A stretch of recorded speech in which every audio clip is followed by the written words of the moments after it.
Yo, what's up, guys? Welcome back to another stream. So, this one is going to be my 3-month update on self improvement on quitting cannabis. So, as the title says, this summer was less sober than I intended. I intended to quit completely at the beginning of the summer, but I ended up relapsing a whole bunch of times. But um, it is all part of the journey because right now I'm not like smoking weed anymore, and um, I don't really feel much of a desire to get high. So, like this is like a good outcome, and I'm glad that I got here. But the summer was oh, it was fucking rough, man. There was a lot of I was going through a lot of shit that summer. Um, so without further ado, let's get right into it.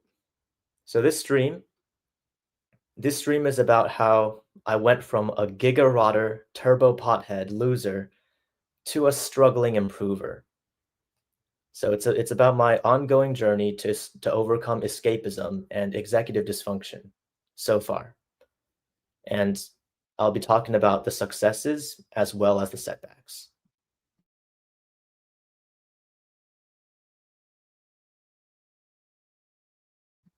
So part A is going to be about it's basically going to be an overview of the main things that happened in my life over the summer.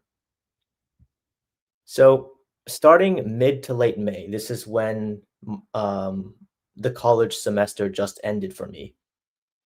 Um, and during the previous school year, I was like getting high every single day. You know, I would like smoke weed in the morning. I would like take edibles at night. I would always have to be high. Like I just like felt like shit without it because I would get withdrawal symptoms. So I basically spent like a good majority of the school year just going to social events high, going to class high, like falling asleep in class. I was taking exams high. I was basically like high all the time. And I was gonna go, I went back home to live with my family over the summer. So I could not be getting blazed all the time at home with my family, so I had to quit. So mid to late May is when I sort of just abruptly stopped using weed, and I was getting pretty bad withdrawal symptoms. I was getting insomnia. It was super hard for me to sleep. I would just um, I don't know if it's like restless leg syndrome or something, but I would like lay in bed trying to sleep, and like all of a sudden this like feeling that this like jolt would just sort of overcome my body and just kind of like jerk me awake, and it just kept happening, and I just like I did not sleep very much. I just lied in bed until like 3 to 4 a.m. Like it was really bad, and I also had difficulty eating.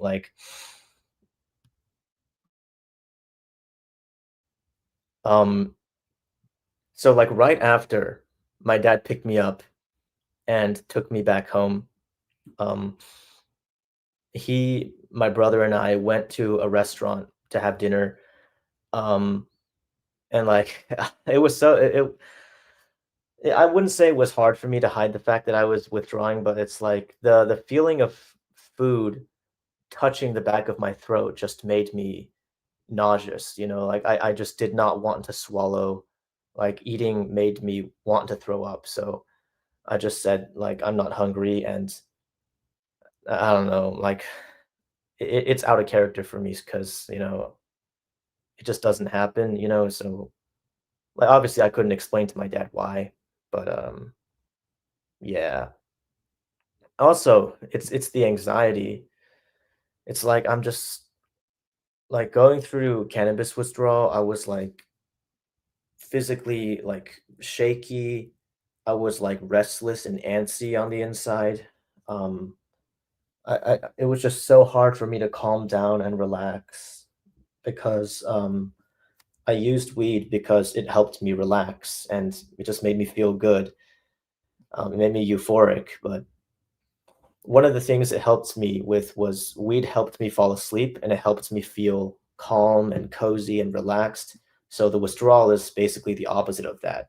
Um, like my nervous system is going haywire. I just can't calm down. I can't relax. I can't sleep.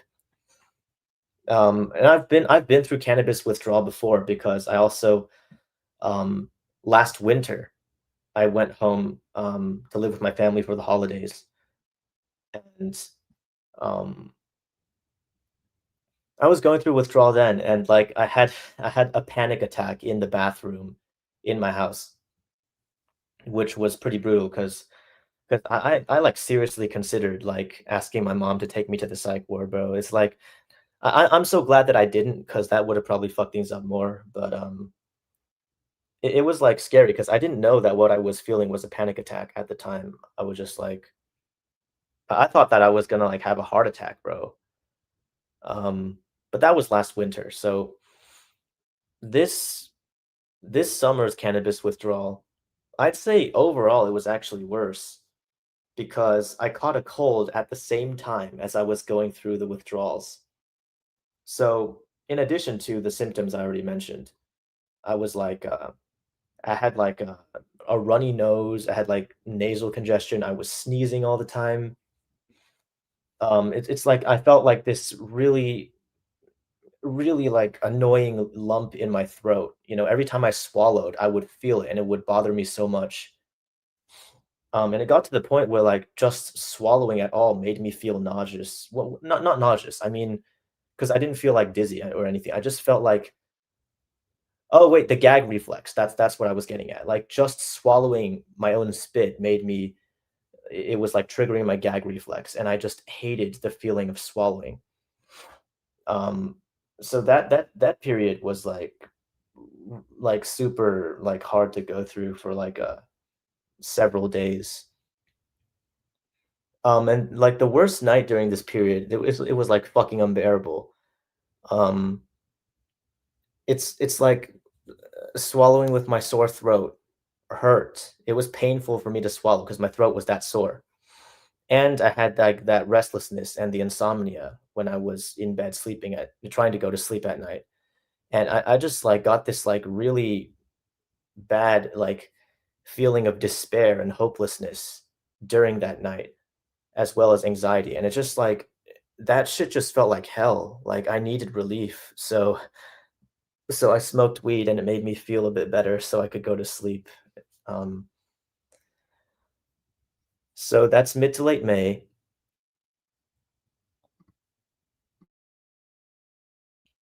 In early June, um, I made some YouTube content, and I think I'm not sure if it was the only content I made that summer. I think I didn't really upload any like major videos or live streams for the rest of the summer, though. I don't think. Oh no, I did. Oh, there was like one live stream, but that one was quite a low quality live stream. So I made the comment therapy video, and I made the junior year of college in review live stream. So um, if you want to check those out, those are on the channel.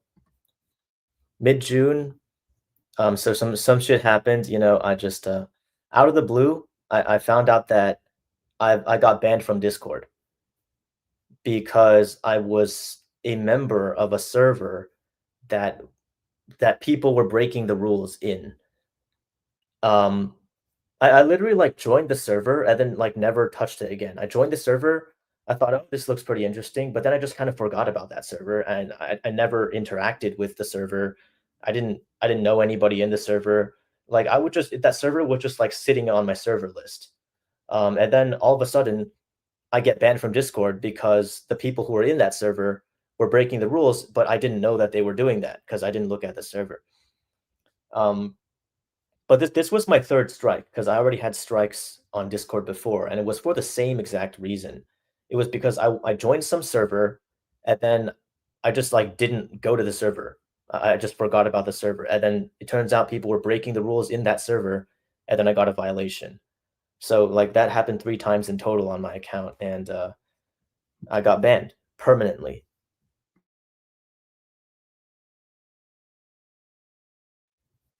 The middle of June is also when I quit vaping, because during the previous college semester, um, I found, information online that says nicotine is effective for treating ADHD. So I got some nicotine gum, and it worked. The nicotine gum helped me focus, but, just, like stupid me, just wanted to start vaping just for shits and giggles, so I went over to my smoke shop, my local smoke shop who used to not check IDs, but now they do. So I just, like, fucking just bought a vape, um, even though I did not have an ID, so I just, like well, that vape in particular lasted so fucking long. Like, I was, like, hitting that same vape for, like, multiple months, and it was still at, like, 97% by the time that I threw it away. So in the middle of June, um, I would just, like, getting these, like, negative health effects from vaping, I would feel the urge to keep hitting my vape, so it was, like, compulsive, and, I would just kinda, like, feel like shit without the vape, like, my body would be kinda tense, and it would be hard for me to relax, I would feel pretty restless, and, I was unmotivated, so, vaping in the college during the semester when I started vaping, it was very, very effective.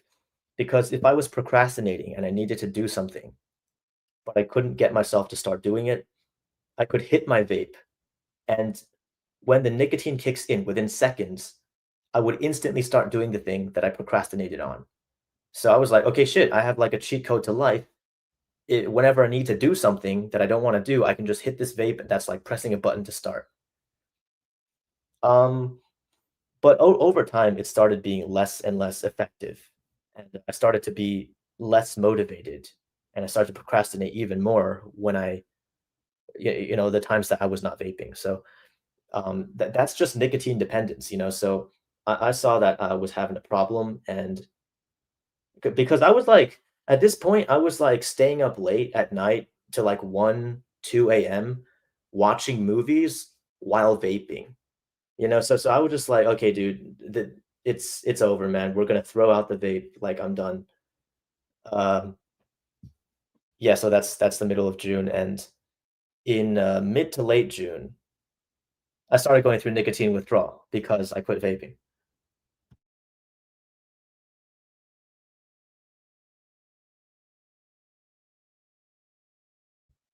But also, I was running low on estrogen. So if you don't know already, I take hormone replacement therapy to transition from male to female. Um Okay, so I was prescribed, earlier this spring, like March or something, I was prescribed like a 3-month so that wasn't March? Yeah, I'm pretty sure it was March. It was like a 3-month supply of estrogen, spironolactone, and progesterone, which are the, medications I take, the feminizing hormone therapy. So I was running low on it, and I had to, make an appointment with Planned Parenthood, which is my HRT provider, to get a new prescription for it. Um But the earliest available appointment because I made the appointment so late, the earliest available one was a few weeks out, so I had to ration my estrogen doses. Rather than taking 3 estrogen pills a day, I had to go down to 2 and then down to 1, um, and that made me feel low energy. I was just tired and fatigued, lethargic, um, because if your sex hormone, whether your dominant sex hormone is testosterone or estrogen, if you have low sex hormone levels, then that could lead to fatigue and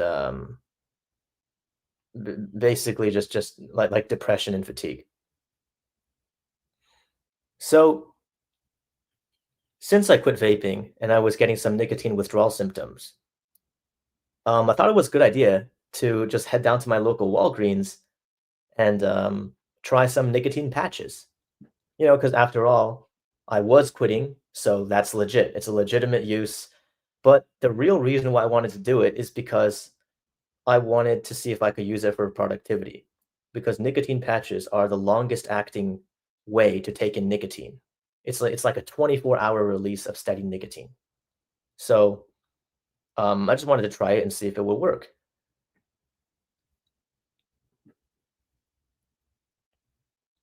Um, initially, initially it did work.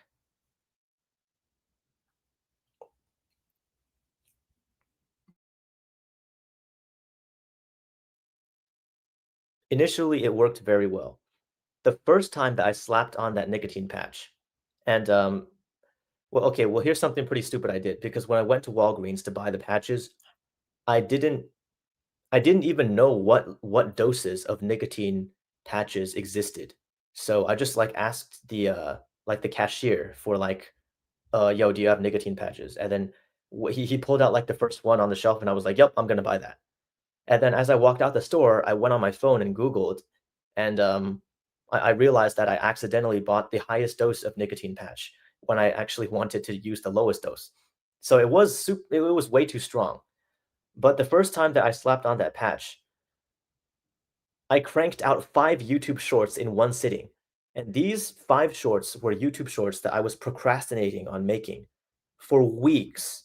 For weeks, I did not feel like making these shorts, I just didn't have the motivation. Slapped on that nicotine patch, in one sitting, I finished making those shorts.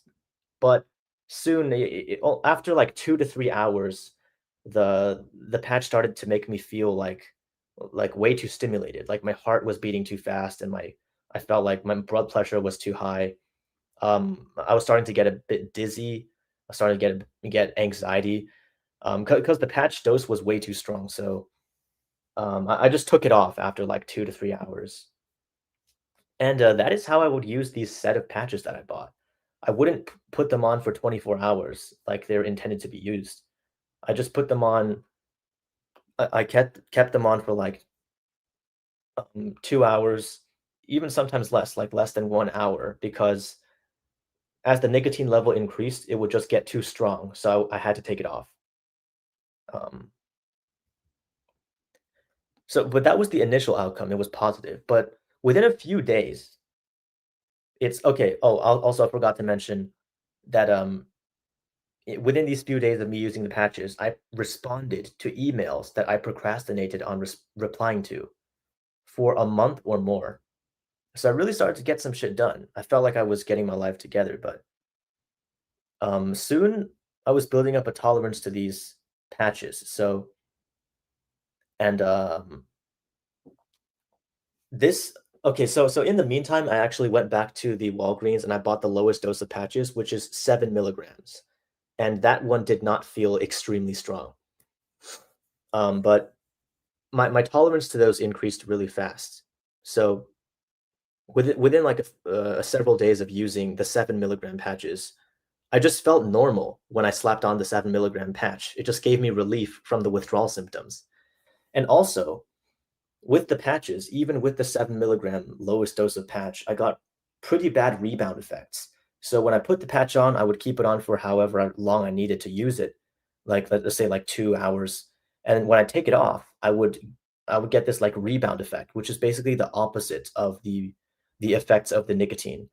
So the nicotine patch made me focused and it made me motivated. When I removed the patch, then it made me very unfocused and very unmotivated and also like fidgety and just physically uncomfortable.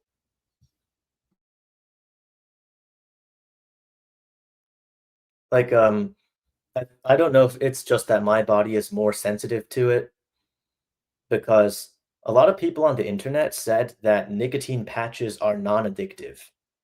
Um, but that's not the case for me. For me, they were addictive because I felt I felt the urge to keep using nicotine patches just to feel normal. And then I ran out of patches and I felt like shit.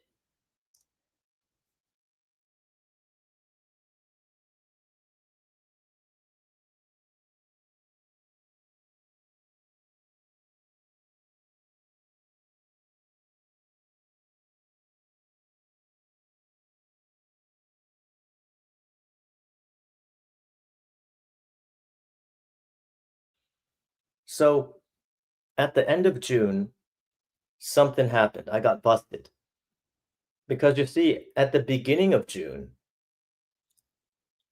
um, I ordered a quite large amount of cannabis flower, and I delivered it to my house, the house that my parents' house, my family's house. So I hoped that the weed would be delivered to the front door, and I could just weasel my way out of it by like saying, "Oh, it's just a package for my mom" or something if my dad ever asked. But no, the weed was delivered to the fucking mailbox. The fucking mailbox, and I didn't have a key to the mailbox. Only my parents had a key to the mailbox. So, like, I didn't know what to fucking do. Like, when I when I saw that it was delivered to the mailbox on, like, the tracking, I was like, "Oh, shit." But at the end of June, my dad called me over, and he confronted me, and he asked me, "What is this package?" And so I looked at the label, and I was like, "Oh, shit. Oh, shit." And I was, like, so fucking stupid, like, I was, like, a bad liar, so I just said, like, "Oh, I don't know what it is, maybe somebody just delivered something to my house, I don't know. I don't know what it is." And then my dad told me to open it, and I was like, so I don't know what it is, so then he opened it, like, he just pulled out his, like, keys and opened up the package, and, lo and behold, he opens it up, and there's, like, a fucking bag of weed, like, the smell of weed starts to inundate the room. Well, maybe not that strong, but it's like between us, we could both smell the weed. Like he took the bag out of the box and then it just started smelling like weed. And it was like, oh shit. Like, bro, my heart was beating so fucking fast, man. Like that was like a fucking scary and embarrassing moment because like bro, I just got busted. Straight up busted. So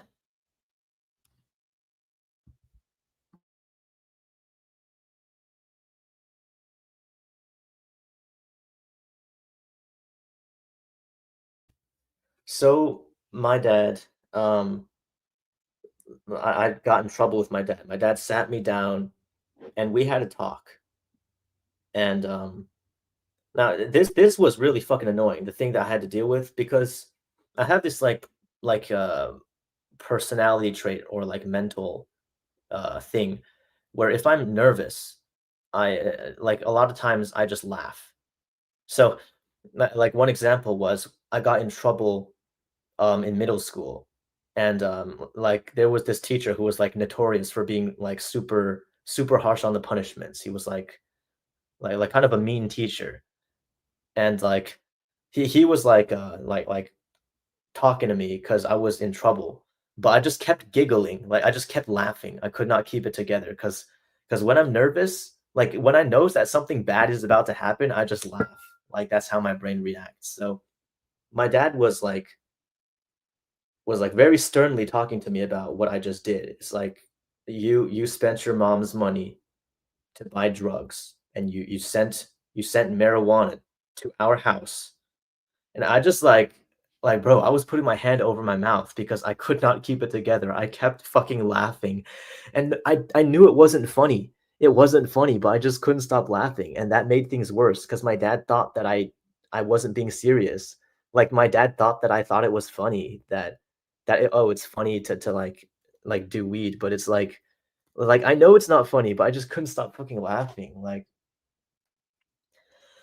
bro, that was horrible, man. So then he just took away my credit card so I couldn't make any more purchases. And I also had to like apologize to my mom because I did um spend like $140 of my mom's money to purchase substances. So well actually more. No, that was the price of like the fucking like shipment of weed that I just tried to get to our family's house.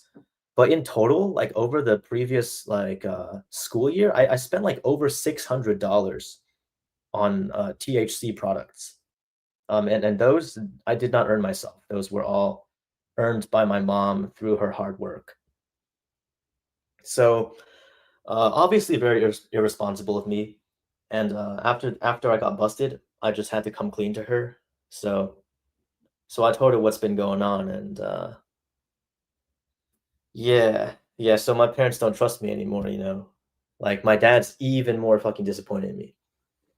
Okay, but in the summer, my mom was going to give me some spare money for me to spend, but after she found out about that, she didn't give me any money anymore, um, at least for the summer, okay? Like, she did give me money recently, when the school year started for me to spend on, like, food and books and stuff, which I'm very thankful for, but during the summer, she didn't give me any money, so I could not pay for the HRT appointment, so I had to cancel it, um, and if I didn't go to the HRT appointment, then there's no way that I could get a supply of estrogen for the summer, so I had no choice but to stop HRT, and things would get pretty dark.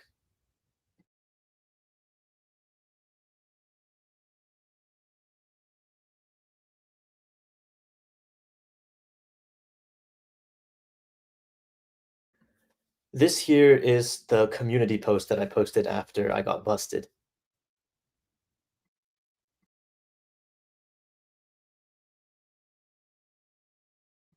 Um, Here's early to mid-July. I'm not sure what exactly was, the cause of this. It was probably a mixture of all the things I mentioned already, which is like the nicotine use, the withdrawal from weed, um, like the stopping HRT. I think all of these also just like the anxiety of living at home because I got busted and my parents are like on my ass, you know. Um,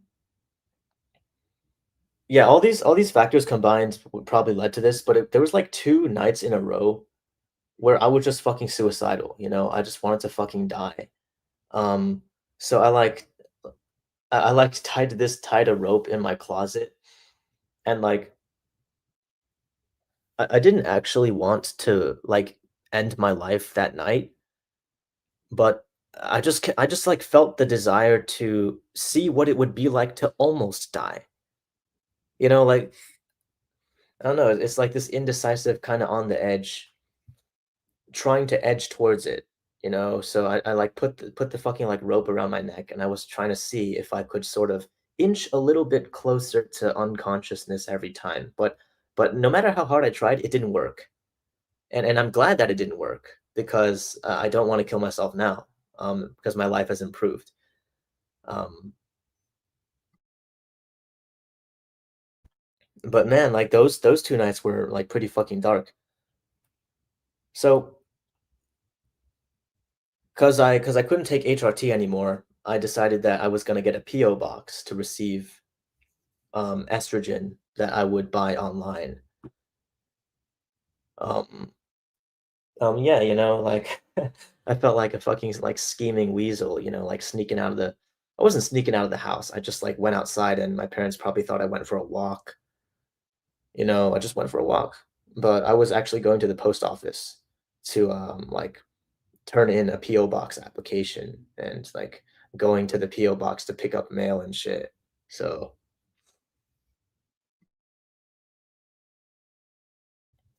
I got the PO box, but I got the PO box and I ordered estrogen online, but the estrogen wouldn't arrive until like it wouldn't arrive until I think like 2 to 3 weeks later. Um, oh yeah, and this time like as you can tell, it was like really fucking dark. My mental health was really fucking bad. I was depressed. I was just feeling like shit. So this led me to like have this led me to relapse on smoking weed multiple times.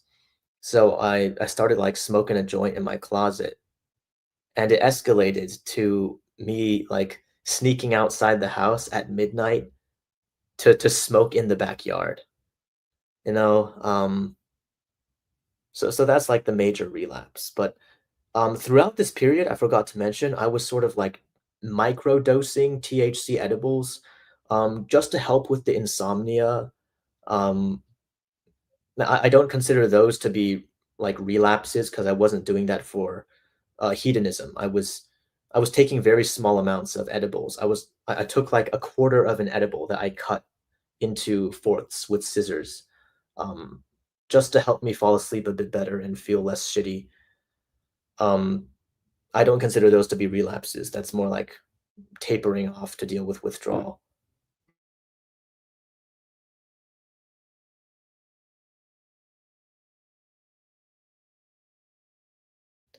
But, during this time, I had some, tianeptine that I bought earlier, um, during the college semester. So, tianeptine is like a research chemical slash nootropic, and it has affinity for the mu opioid receptor.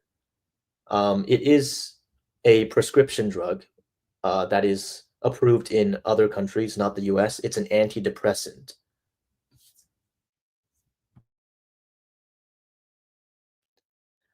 And tianeptine has this nickname called gas station heroin. It's it's not heroin, but it's like that's like the media like overblowing it, but it is real because people have gotten addicted to it. So it is addictive. Um, so I started taking the pills that I started taking these pills, the pills that I had left over from the school year to make me just feel a bit better, just to make me feel like a little bit of bliss. It really didn't feel that good. Like for an opioid, it didn't feel that good.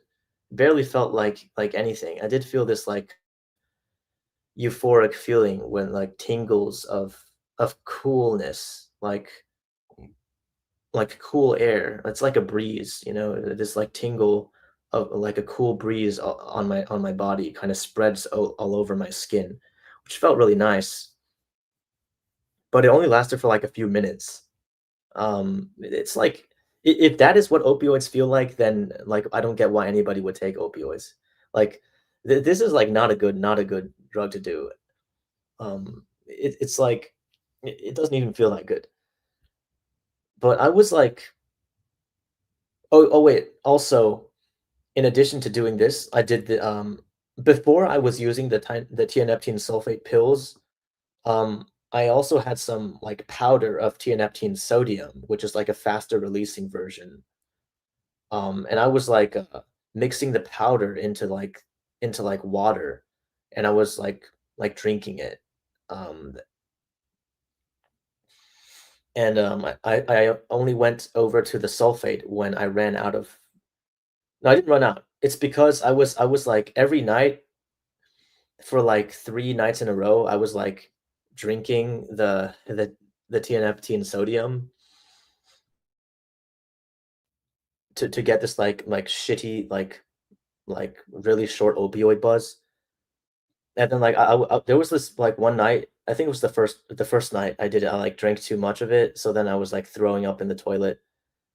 Um, the nausea was horrible, bro. Like, cause I just like drink more and more of it for like 3 nights or something,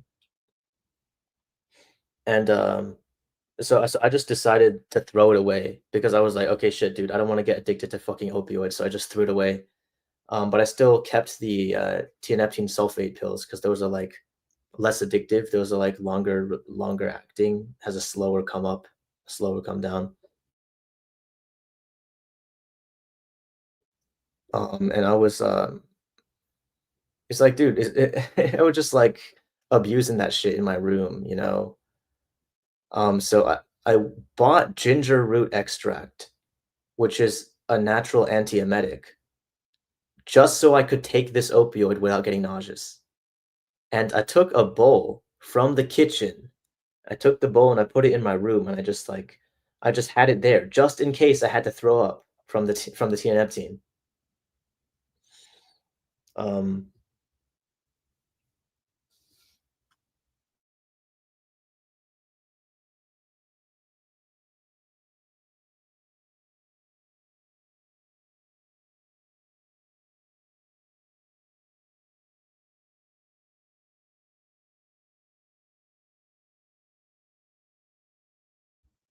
Okay, I'm gonna try to get through this part of the stream faster since it seems like nobody wants to watch because the viewer count keeps going up to like 1, 2, and 3 and then just drops down to 0. So apparently I'm being way too dry, so I'll try to speed it up. Okay, so this I ran out of nicotine patches, so I was going through nicotine withdrawal 2, um, which like had the symptoms that I described earlier in the stream, which fucking sucked. And this early to mid July was when I got problems with my YouTube channel. So I just got like a bunch of community guidelines violations that are totally unfair. Like several videos got taken down for quote unquote hate speech, for violating the hate speech guidelines, even though there's like clearly nothing in the video that constitutes as hate speech. Like I'm not sure what was the reason for that. Like maybe some people mass reported my videos or something, but I just got a bunch of like violations and I appealed every single one of them, but only a few of them got reinstated. Only a few of the videos got reinstated. Most of my appeals were denied, which really fucking upsetted me. And like to add insult to injury, my channel got fucking demonetized. Like I got kicked out of the YouTube partner program because they said that my channel violated the hate speech policy, and I'm confident that it does not violate the hate speech policy in any way, shape, or form. Um, I didn't even bother like appealing the demonetization though, because I was just so like bummed from all these takedowns and like denied appeals. I just didn't see a point. But I'll reapply to the partner program after I get some more videos uploaded to kind of refresh my channel. And these new videos will be more like it's gonna be more like YouTube friendly. So I'm gonna apply again in a few months. Uh, Now there's like a minimum. There's like a date that I have to wait until to apply, and it actually is next month. So October, in the middle of October, I'm gonna apply and see if I can get remonetized.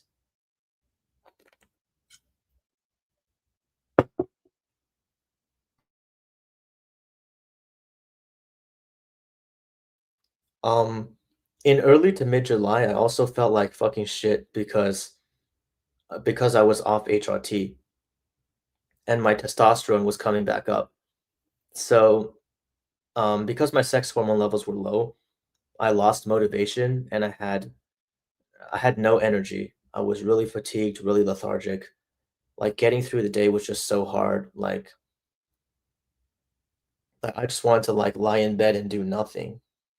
And I also got back this like shitty masculine mental feeling, which is it's hard to describe in words, but it just felt right for me to be on estrogen. Like being estrogen dominant just felt right. It feels like the neutral state of mind for me. So like getting back to that like testosterone hormone levels, it just like made me feel off. Like I didn't feel like myself anymore. I just felt shitty. It's just like masculine feeling that just feels really shitty.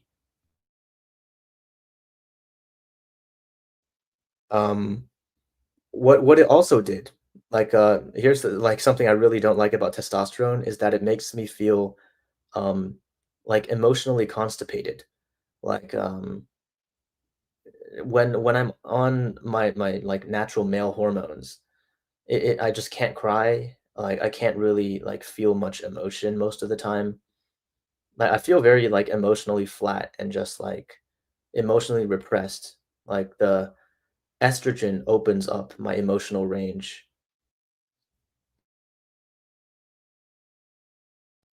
And also with the testosterone coming back up, I was getting these like I was just getting erections all the time. Like it was getting more and more frequent, and that started to really piss me off. It was really annoying and also disgusting. It was just so bothersome. Like I just kept getting these, like, really annoying nagging urges to masturbate, and, like, it was just, like, really fucking hard to deal with. It was, like, fucking unbearable, you know? I was, like, begging for it to stop. I wasn't masturbating because I liked to fap. I was doing it just for relief because I just wanted the feeling to go away, I fucking hated that feeling. Um, so I've been talking about getting a PO box to receive, estrogen I ordered from the internet, talking about abusing tianeptine. Um, here's the disclaimer. This is not medical advice. This video is for informational purposes only. Do not consume research chemicals, use illicit drugs, or take prescription medicines without consulting a qualified medical professional. Now that we got that out of the way, this is the community post I made um, when I was getting these symptoms from stopping HRT. Um, I was smelling like a guy more. That's something else that I really hated about it was like the testosterone coming up just made me smell like a dude. It made me sweaty. It just made me smell gross, and I hated it. I just smelled so disgusting. Blunting of emotions, as I said, the shorter orgasms, less sexual pleasure, and these like random really hard boners, which is annoying and gross. And also, I don't know if this was placebo or not, but it was fucking with my head. Like, my face appeared to be getting more masculine in the mirror. Um, I don't know if how real that was or if it was just perceived, but holy shit, like I could not wait to get back on estrogen because I had already ordered the estrogen, but I was just waiting for it to arrive. Like it was in customs for a while, and I was like praying, fingers crossed, please don't get seized, please arrive in the PO box because if I didn't have this, like fuck, it would be really bad.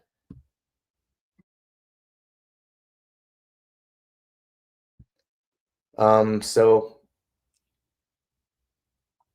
in like mid to late July, this was like well, this Reddit post, this is a Reddit post that I a very long Reddit post, as you can see, that I wrote um in like mid to late July. Just describing all the problems that I've been going through. Like my mental health was really, really fucking spiraling, and I felt so trapped.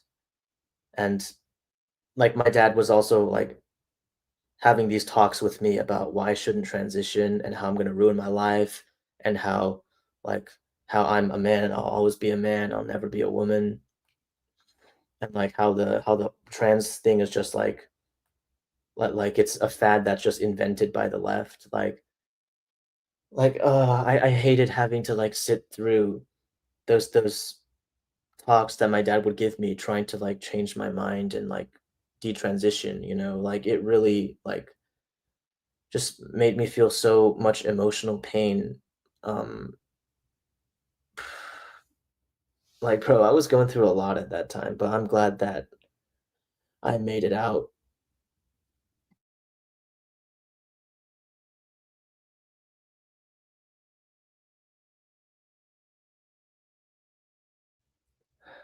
Now we're at late July and early August. Um, and l- Thankfully, the estrogen arrived at my PO box, and I was so happy when I got it. I was so relieved. So I immediately started taking the DIY HRT, and that made me feel way better. I felt so much better than I was during those 3 weeks when I did not have access to HRT. I felt way better than I was on the testosterone.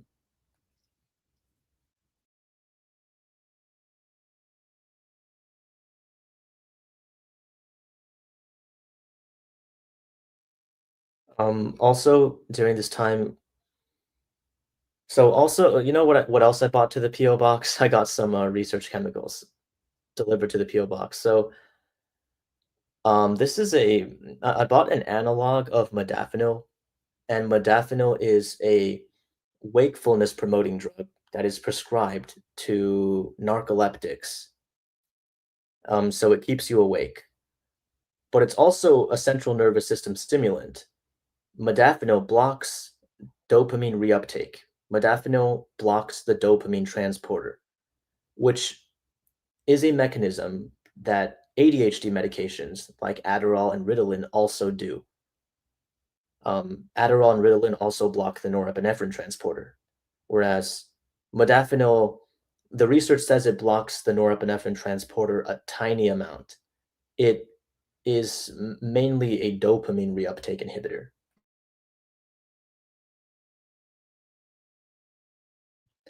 What I got off the internet was an analog of modafinil. So the molecule was modified, um, but it has more or less the same effect as modafinil.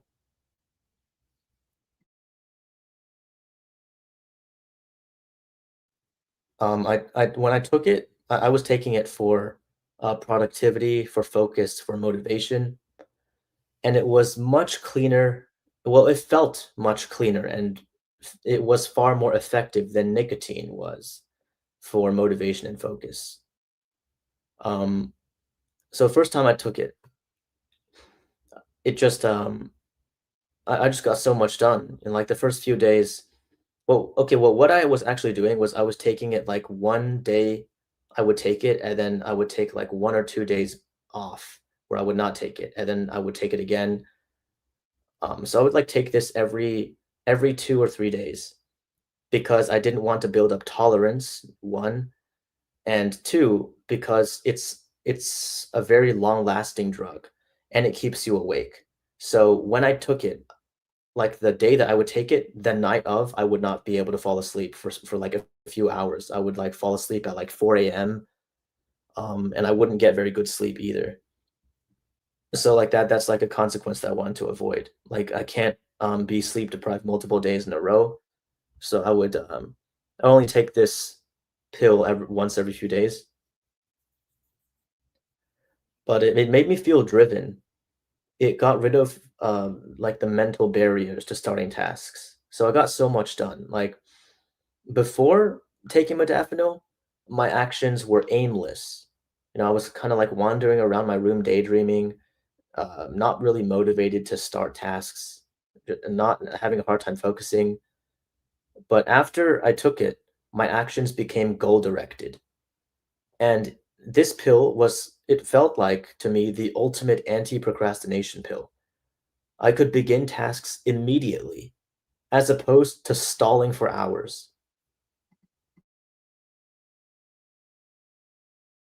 So, these benefits enabled me to complete a programming project that I've been putting off for a long time. And this was the first time that I ever used the programming language R, which is a language for statistics and data analysis. So, like, being on this drug allowed me to really like lock in and learn this new skill and use it in a project. And it was very effective. It also motivated me to make a couple of phone calls that I had been putting off. It helped me make YouTube Shorts, and, it also helped me type up an important document, and I didn't even use AI. Like, normally, I would be too lazy to type it myself using my own brain, so I would use AI to at least write me the first draft, and then I would go back to edit. But this time, I didn't even use AI. Like, I just had the mental energy and clarity to just write it from my brain. And another thing that this analog of modafinil, helped me with is switching focus. So if I block out time for a certain task, when the time is up, it was a lot easier for me to switch my focus out of that task and change the focus to a different task.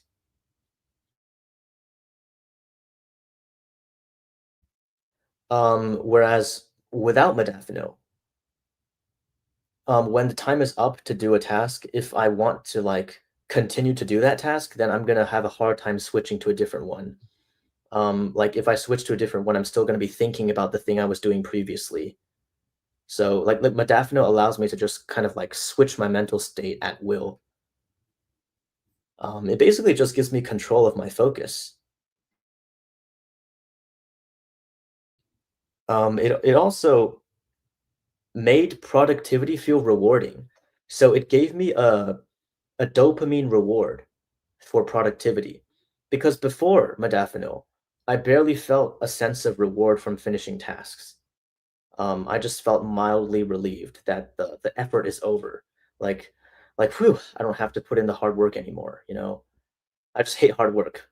But after I took modafinil, I would persist until I finished the task, and after finishing the task, I would feel good, like, I would feel a sense of achievement, about what I had just accomplished. And this like, it felt so good because instead of procrastinating before starting work by playing games, I played games to reward myself after completing work, and that's the way it's supposed to be, right? So, modafinil also gave me a mood lift, was slightly euphoric, felt, like an antidepressant, and just like nicotine, modafinil makes me not fidget. So, both nicotine and modafinil make me keep my body still as I focus. Modafinil also made my working memory better. It made me less forgetful. So, on modafinil, I would not have the problem that I have off of modafinil, which is like I walk into a room and I forget why I went there, or I remember that I need to do a thing and I go and start doing the thing and then I forget what I was supposed to like write down or something. Okay, but there are side effects, okay? And I'm telling you all this information. Um, it's none of it is to try to promote the use of this substance, okay? I'm telling you this information just to share my experience with um, this chemical. And because it's informational, I also have to tell you about the side effects. So the side effects, well, one side effect was just a result of of what the medication is for, which is to keep you awake, because that is what it is prescribed for. It's prescribed for narcolepsy. But that was like a side effect in practice for me because I did not want to stay awake until 4 a.m. And like not being able to fall asleep, like really fucking sucked.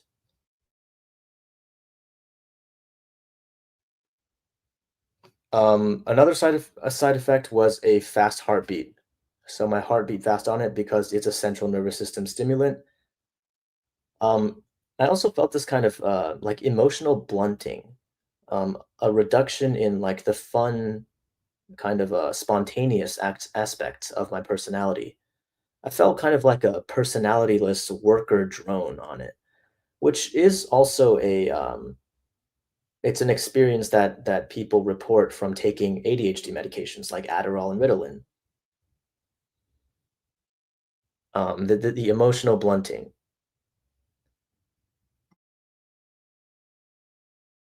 The insomnia was bad because, um, like in the AMs when I was trying to sleep, I had this the thing that I had before, which is like I'm really sleepy and I'm really tired, but my body just kind of jolts me awake. Um, there's this like wave of like restlessness kind of like overcomes me and it just kind of like jerks me awake and it feels just fucking awful. Like my brain didn't let me sleep. Um, and when I slept, like, after taking modafinil, um, like, I was, like, half sleeping, so I didn't really know if I actually fell asleep fully, and sometimes, like, I was, like, phasing in and out of consciousness.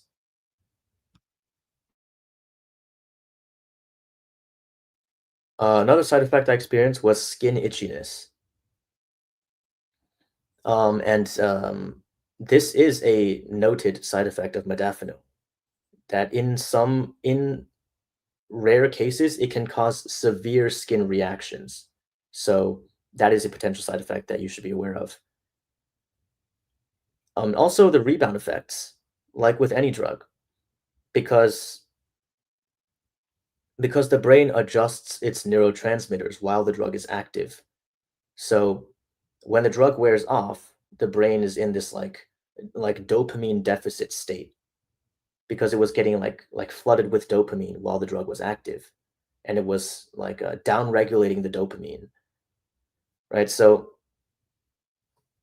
um, modafinil made it so like the next day, the day after I took modafinil, if I didn't take modafinil the day after, I would feel pretty depressed and I would be lethargic.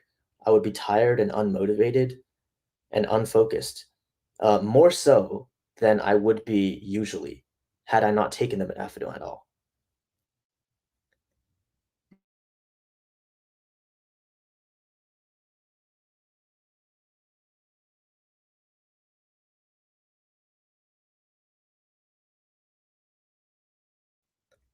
Dude, why is nobody watching the stream?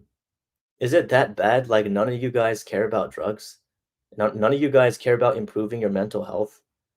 No, not with the drugs. I mean like, but improving your mental health by getting off drugs. Like, I don't know, man. I'm surprised that like the black pill community is not really interested in like substances and like the pharmacology of it. Maybe that's just like a me thing.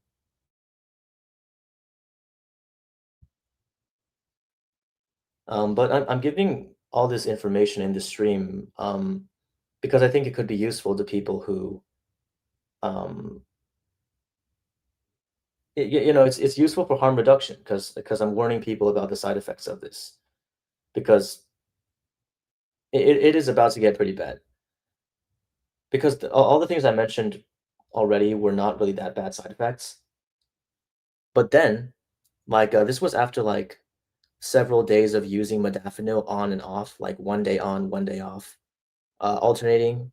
And after several days, when I went to pee, I got this like burning feeling in my urethra when I was urinating, and then there was like drops of blood after the pee stream. Um, so like blood in your urine is a serious issue. That's a very serious side effect. And I don't know if it for sure if it was the modafinil that caused this because I have had this problem before. I got blood in my urine before um, when I was not using modafinil. So I don't know if it was the modafinil or if it's just a coincidence, but you always got to be safe, right? So these side effects, man, it's like it's not worth it to like take random like pills that you buy off the internet, you know. Um, in late July and early August, my frequency of use was once every 3 days. Um, was once every 2 or 3 days. And as time goes on, I would have to I reduced the frequency to kind of reduce like the side effects to be more on the safe side. Um, in late July and early August, I also went to therapy for the first time, but this was telehealth. Um, I went because it was accessible, because it was not expensive. It was my mom's job had these employee benefits that gave like free mental health care, like for 3 sessions of telehealth therapy. So I did that, and driver's ed. I started taking like a online driving course on like the rules of the road and stuff.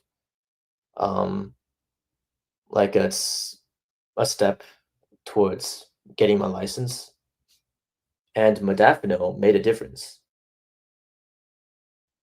because the course I was taking it was like so dry.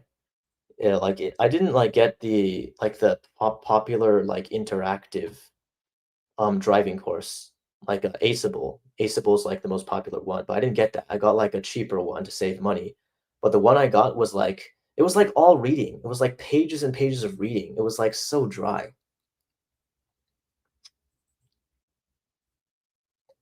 And, I did parts of this course while I was on modafinil, and I didn't fidget, and I felt locked in. I was reading, and, it was easy to focus on what I was reading, and I didn't fidget. But I also did parts of the course when I was off of modafinil, and I fidgeted, and it was hard to focus on the reading. Like, modafinil has been shown to be effective for treating ADHD. However, it's not FDA approved for that in the US. It is, sometimes it's prescribed for ADHD, but it's prescribed off label because it's not approved for treating ADHD.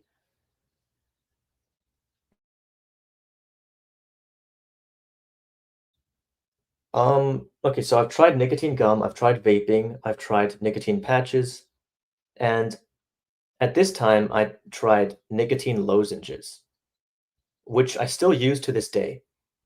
And the reason why was that modafinil, the reason why I was still using nicotine, even though it gave me withdrawals and stuff before and it was bad, it's because modafinil gave me insomnia because it's just a very long-lasting drug. It has a very long half-life. So I wanted something that's more like instant release, that's fast acting, short acting, for like a short period of focus. And nicotine lozenges do that. It's just like nicotine gum, but I just prefer it because I don't have to like chew on it. It doesn't feel as gross. I can just kind of leave the lozenge in my mouth. So I used nicotine lozenges at the lowest dose that I could, which was 1 milligram, right? 1 milligram to minimize side effects and tolerance and dependence. And early August was the first time that I saw a psychiatrist through telehealth and I got prescribed ADHD medication.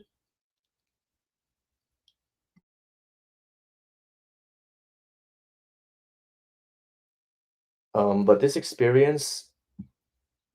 experience of being prescribed ADHD medication, like getting diagnosed with ADHD and like one hour telehealth visit, it made me feel some doubts when I left. I was questioning whether I really had ADHD. Because I just wasn't sure, like the way that they diagnose this, there's no biological test for it. They just ask you questions, and if you answer the questions in a certain way that reflects having ADHD symptoms, um, if they can rule out that these symptoms are not caused by other causes and that these symptoms were present from a young age, then they diagnose you with ADHD.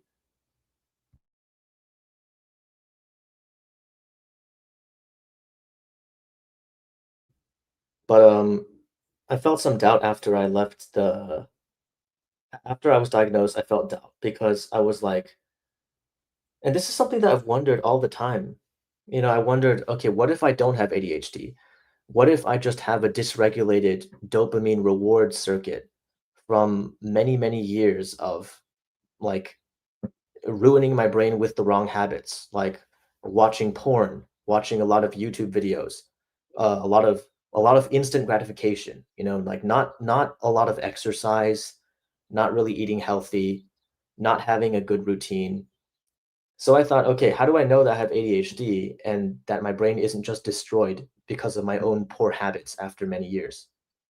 Like that's kind of a doubt in my mind. Um, the possibility that I didn't have a disorder and that this was just like kind of my own fault.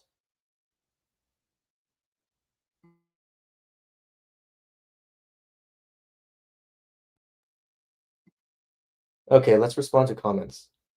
Um, okay, thank you for commenting. Okay, you're the first one to comment on this stream so far. And usually when I stream, I get a lot more comments than this. I'm just disappointed to see that the subject matter of the stream just doesn't interest the audience. But it is what it is. So live, love, laugh. asks, "What is your height and why don't you live in a place where your height is the average?" Because I like living in the West. My height is 5'6", by the way, but I'm also a transgender woman, so I'm above average height for a woman. Dude, I'm not trying to like get laid in the same way that these like BP guys are, bro. I'm not playing the same game anymore, bro.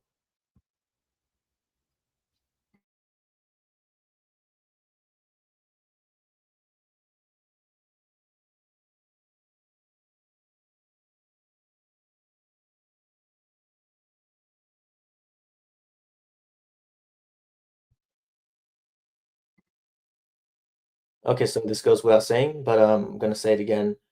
This is not medical advice. This video is for informational purposes only. Do not consume research chemicals, use illicit drugs, or take prescription medicines without consulting a qualified medical professional.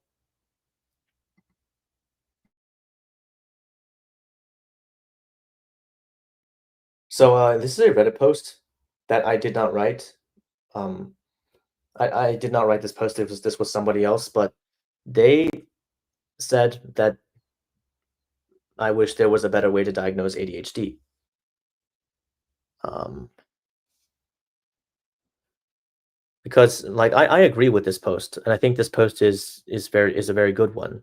So I'm gonna read some key parts of it. Sorry if I mute the mic often and pause. It's just like when I talk for a long time, my throat just gets like so like dry, and uh, I'm just trying to get through this stream because I've been putting it off for a while, and I'm not really motivated to like make the stream that high quality, to be honest, since nobody's watching it. But let's get through those slides, and hopefully some people will find this stream helpful.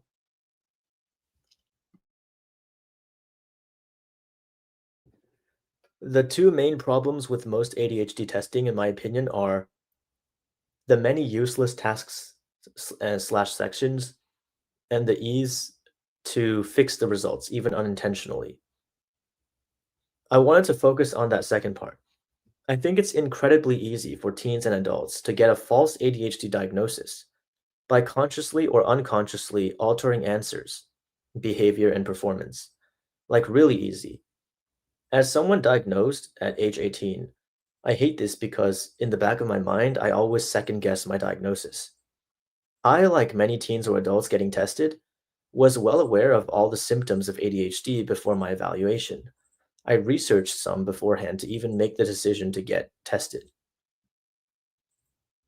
I knew what the test would be like, the general questions they'd ask, and the criteria to get diagnosed.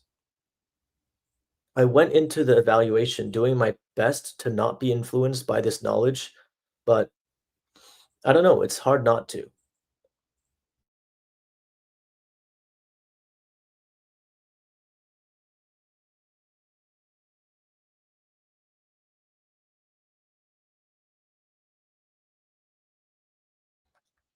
So this is an important point because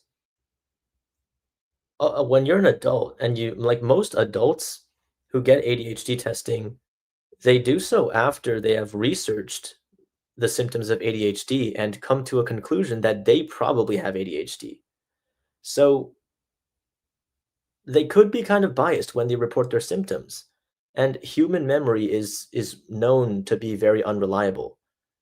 Like once you know what the symptoms of ADHD are, then it's easy for you to like look at your memory and kind of like go like, ah, that's what that was, right? So it might lead you to like unintentionally exaggerate your symptoms.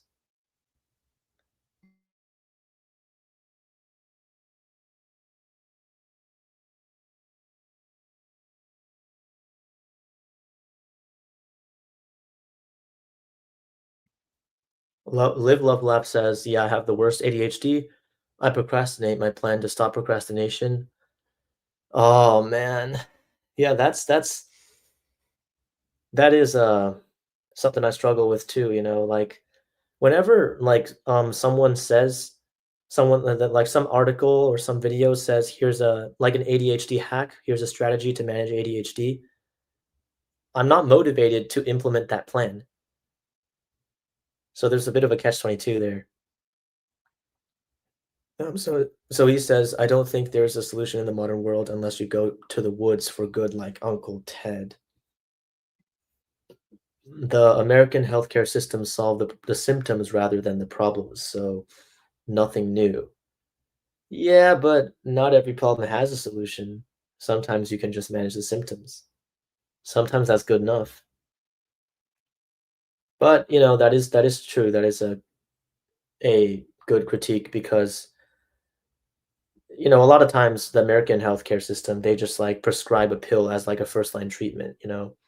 They don't like go through like all of the, like all the things that you can do naturally to try to solve the problem before they go meds. A lot of times they just sort of instantly go to meds, which which can be problematic.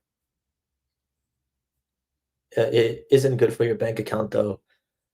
Yeah. Oh man, like the psychiatry appointment that I just went to, the telehealth, that shit was $400 after insurance. So bro, it breaks the bank. It is terrible for my bank account, bro.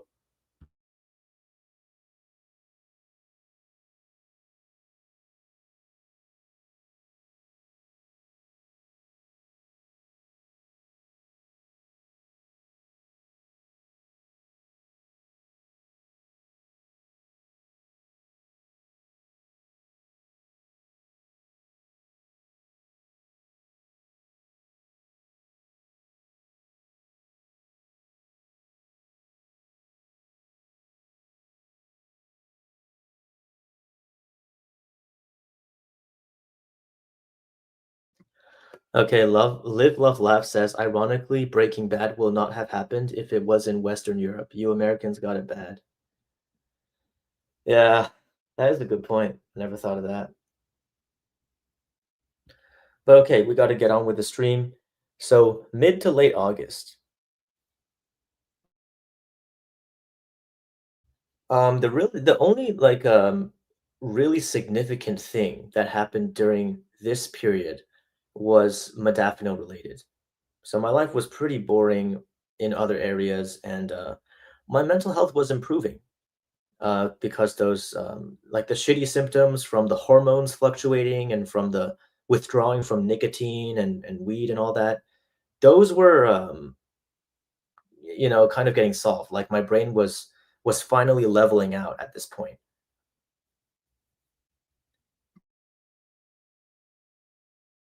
So my mental health was improving, but modafinil was losing its efficacy. So even though I took it only every 2 to 3 days, I did not take it every day. I just sort of took it on and off. It seemed to like work less effective the longer that I did it. So the tolerance to modafinil, it built slower than the tolerance to nicotine, but it still was unsustainable if I take it frequently because of the withdrawals and like the baseline shift, where like I would be like more dopamine deficit off of modafinil the more that I take modafinil.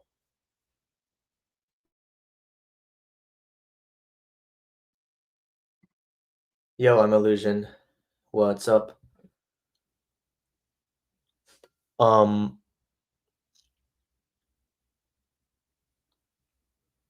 so because of the tolerance problem, I decided to reduce. Well, I decided, but I didn't actually do this. I didn't follow through with my own plan, but in my mind, I decided to reduce my use frequency to once a week. And my logic was every week I can plan to do 1 day of high productivity. And if I double my productivity, which modafinil for me did, if I double my productivity 1 day per week, that's a plus 14% productivity increase on average, with minimal adverse effects to my brain chemistry. So that sounded like a good idea. Like, it didn't cost that much if I was taking it that infrequently. And hey, like, you could get like a 14% productivity boost. So I thought that was a good idea, but But here's the catch, and here's the harm reduction. All right, like I scrapped that plan when I got urinary tract pain again. Um, yeah, so that urinary tract pain, it made me decide to not use the modafinil analog anymore. It just wasn't worth the painful damage to my health. Like urinary tract pain it's like scary because like I don't know what that could lead to. You know, it could lead to like kidney damage or something. You know, I don't know. It's like who knows how much worse it'll get after prolonged use, right? Um,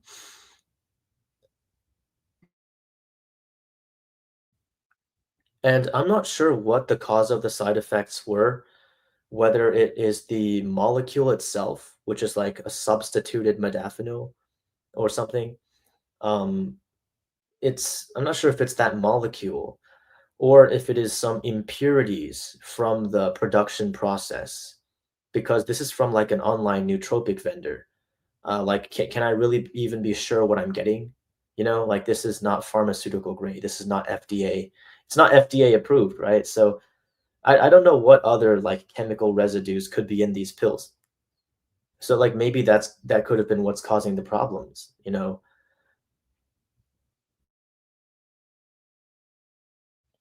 And like not stopping taking modafinil was a good idea because if I end up getting worse side effects and I end up needing to go to the doctor, then I'll have to admit to the healthcare professionals and to my parents that my health problems are caused by my decision to take pills that I bought off the internet. You know, like I don't want to be in that situation. Like imagine how fucking embarrassing it would be.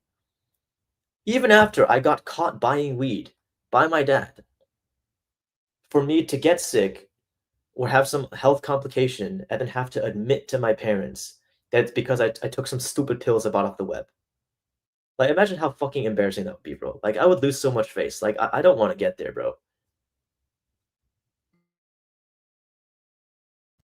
And like the worst part of this all was, my friend also took the same modafinil analog, and he said that it made his kidneys hurt, and his organs felt like they were being microwaved, and that effect lasted for like several days, like even over a week, like maybe multiple weeks. But it's like he got like a much worse side effect from it than I did, and it was really bad. Like he like seriously, bro, he felt like his organs were being microwaved. Like that is serious, you know? And like this just highlights the potential dangers of taking substances that you buy off the internet because you can't be sure that they're going to be safe. You don't know what they're going to do to you. You don't really know what you're getting.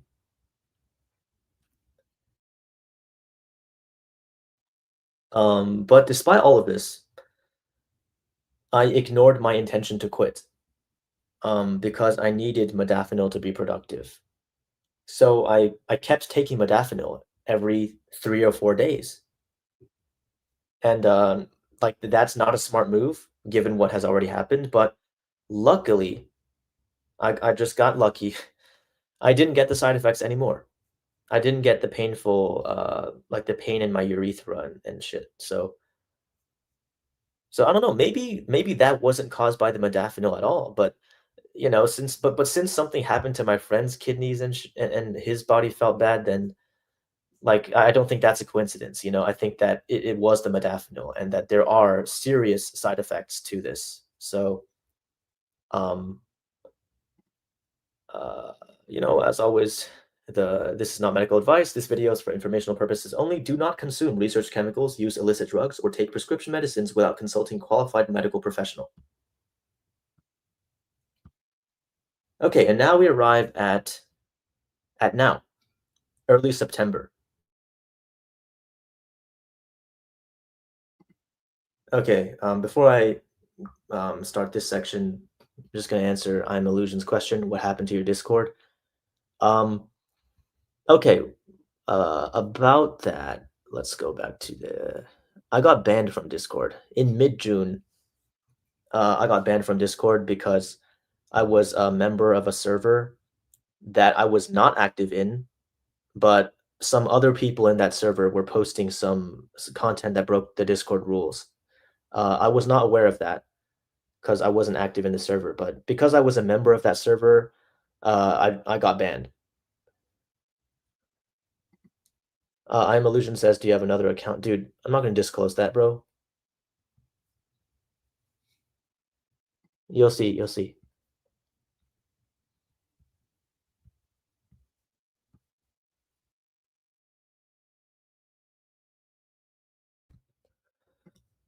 McDonald's Slopper asks, "Is your boyfriend a Chad Light?" I want him to be my boyfriend, but I texted him and he hasn't replied yet. So I mean, black pilled again, bro. Like this might not end up like this might not lead to good things. I'm just crossing my fingers and hoping that it does, but he's not my boyfriend yet. I hope he will be, but come on, let's be realistic. Who would want to be with someone like me? I'm undesirable. I'm unattractive. Like hey, even if I'm done with the BP, doesn't mean that the BP is done with me.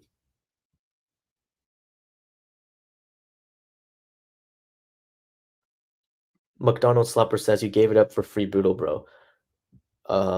Bro, I didn't ascend, bro. I'm still a virgin. But like, okay, I'm not talking about that in this stream, but it was like it made me so fucking happy. I am illusion says hypergamy could help you, G.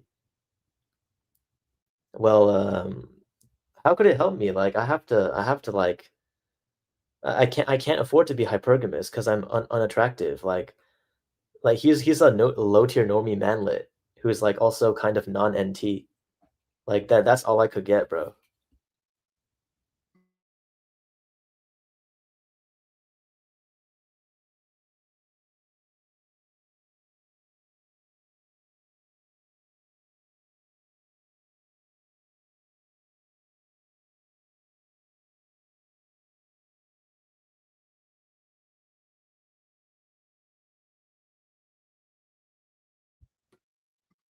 Live Love Laugh asks, how was your parents' reaction about coming out?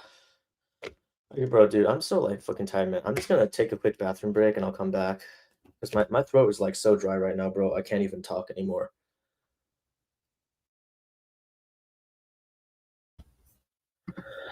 Okay, we are back. Live Love Laugh asks, how was your parents' reaction about coming out? Um, uh, uh, my well, both my parents are like not um they don't think it's a good idea. And my dad like when I told him, like we were in the car and he was like really surprised and he said that he said like he didn't expect that this would happen to someone in our family, you know. But he's like super conservative, so like his reaction was just like trying to like tell me the brutal reality that like you can't change your gender, like you can't change your sex. That I just need to accept that I'm a man and I need to uh like be a normal like man and like give up on like the delusions, like and my mom like I told her about it over the phone actually. Um and she was surprised and she said like, "Oh, like you want to be a woman?" Like I never would have expected this. Um well, she started talking about like the health issues and like how much it's gonna cost, like money wise, and how it's gonna be like a massive change to my life and how hard it's gonna be. But after that initial reaction, like, we brought up the issue, like later, and she said, like, um, and and she said that, okay, what the fuck is this? Why am I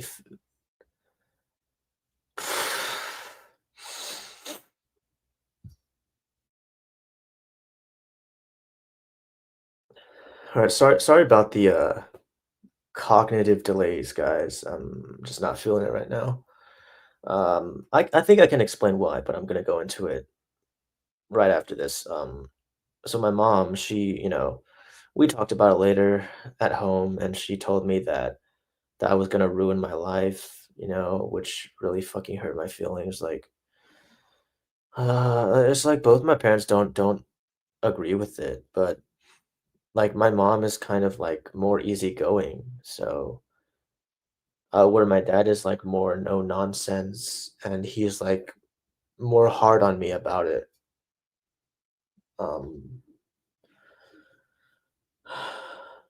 like my mom is like for instance, like my mom is like okay with me having ear piercings, which is like it's like normal for guys to have that nowadays, right? But like my dad told me that having pierced ears is not normal, So like my dad is like much more conservative. Um,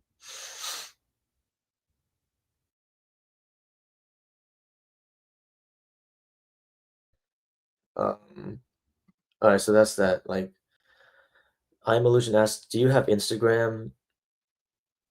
Um, I'm not gonna dox myself, bro. All right, bro. I have to get on with the stream now, man. Okay. Fuck. Let me go pop a nicotine lozenge so I can. My fucking brain, bro.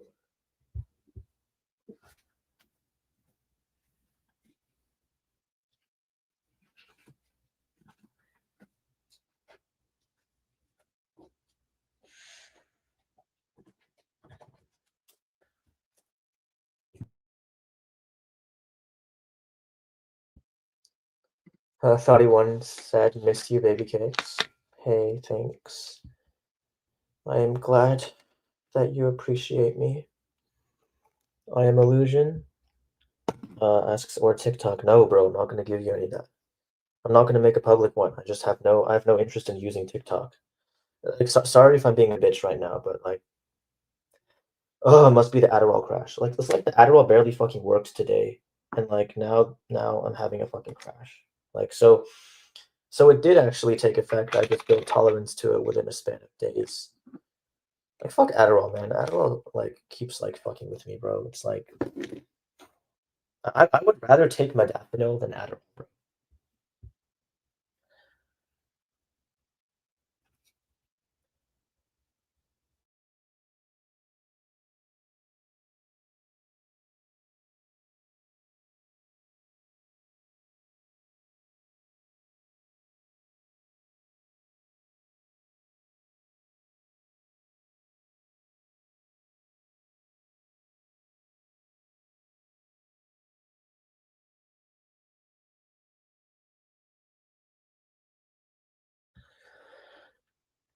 Uh, okay, live, love, laugh, and sorry for you, but that's life. It ain't fair. Yeah, that's life.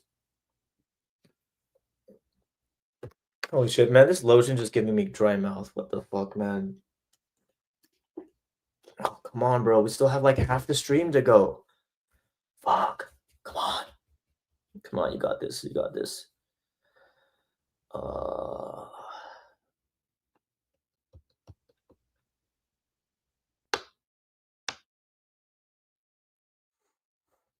all right. Well, two lozenges. Why the hell not? Whatever it takes.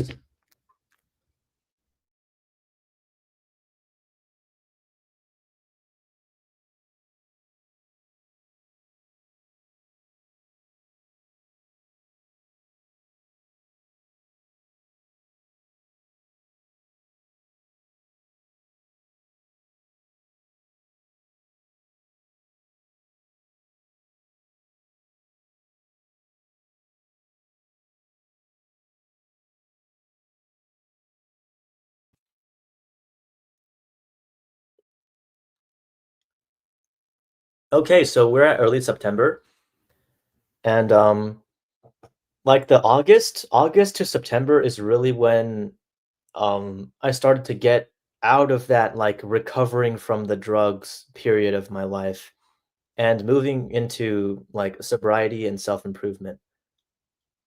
So in August, I've been applying to jobs, applying to internships, and I've applied to jobs and internships earlier, like before this too, like in previous years.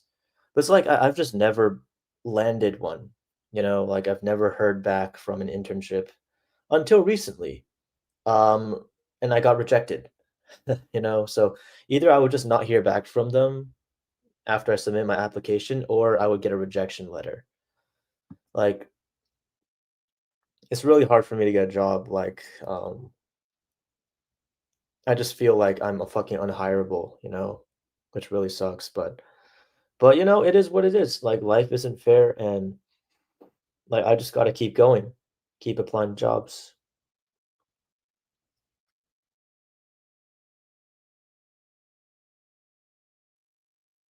So yeah, my job applications were rejected, and it's not just to like it's not only to jobs that are well, okay, it's not only about the jobs that are like computer science related, like the careers I want to get into, but it's also like just retail jobs, like jobs at the grocery store, being a cashier. I got rejected from those jobs too. Like it's just really hard for me to get a job. And but I did get one interview for a job I applied to in August, which is it's a university job. Um, I just did the interview for that, and I'm gonna hear from them in about 2 weeks. So I really hope that I do get that position. But well, we'll see. So I did say that I was prescribed ADHD medication at the beginning of August, but there were issues with the medication, like it was out of stock, there was a shortage of it, it wasn't available. So then so then my psychiatrist prescribed me a slightly different medication, sent it to a different pharmacy, and that one was available. So um, very recently was when I started taking ADHD medication. So I'm taking 5 milligrams of amphetamine salts extended release, which is a generic of Adderall XR.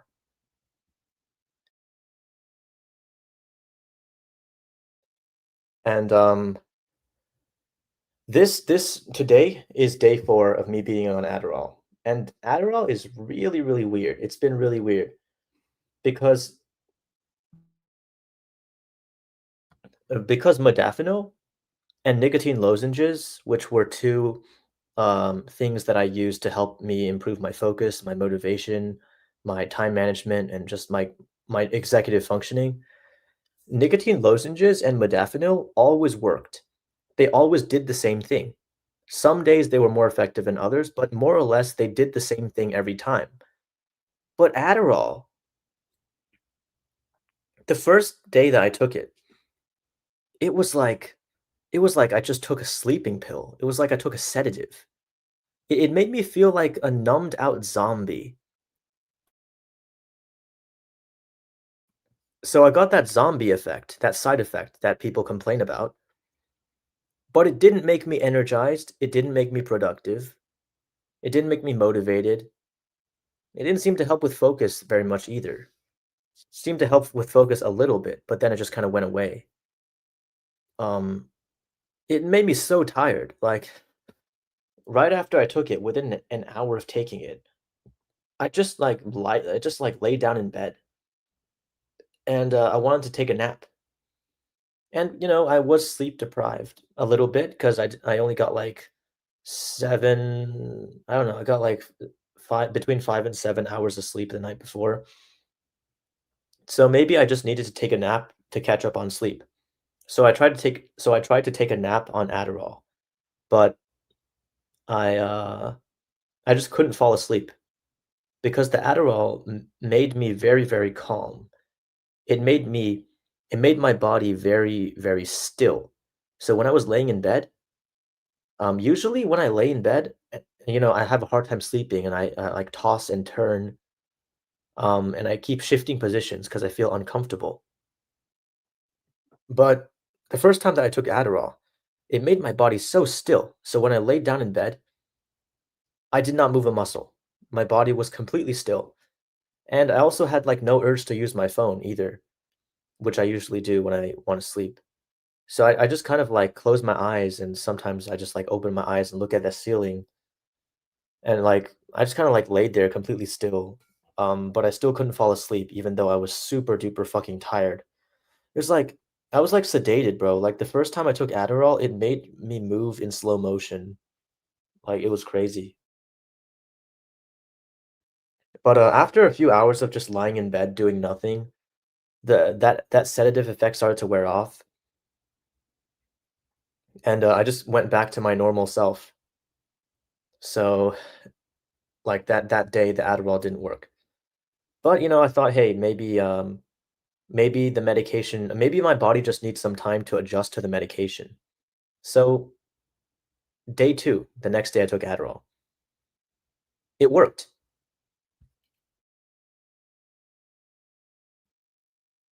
On my second day on Adderall, I started the day by eating a little bit of breakfast. I did the dishes that I left for like several days before. I took out the trash.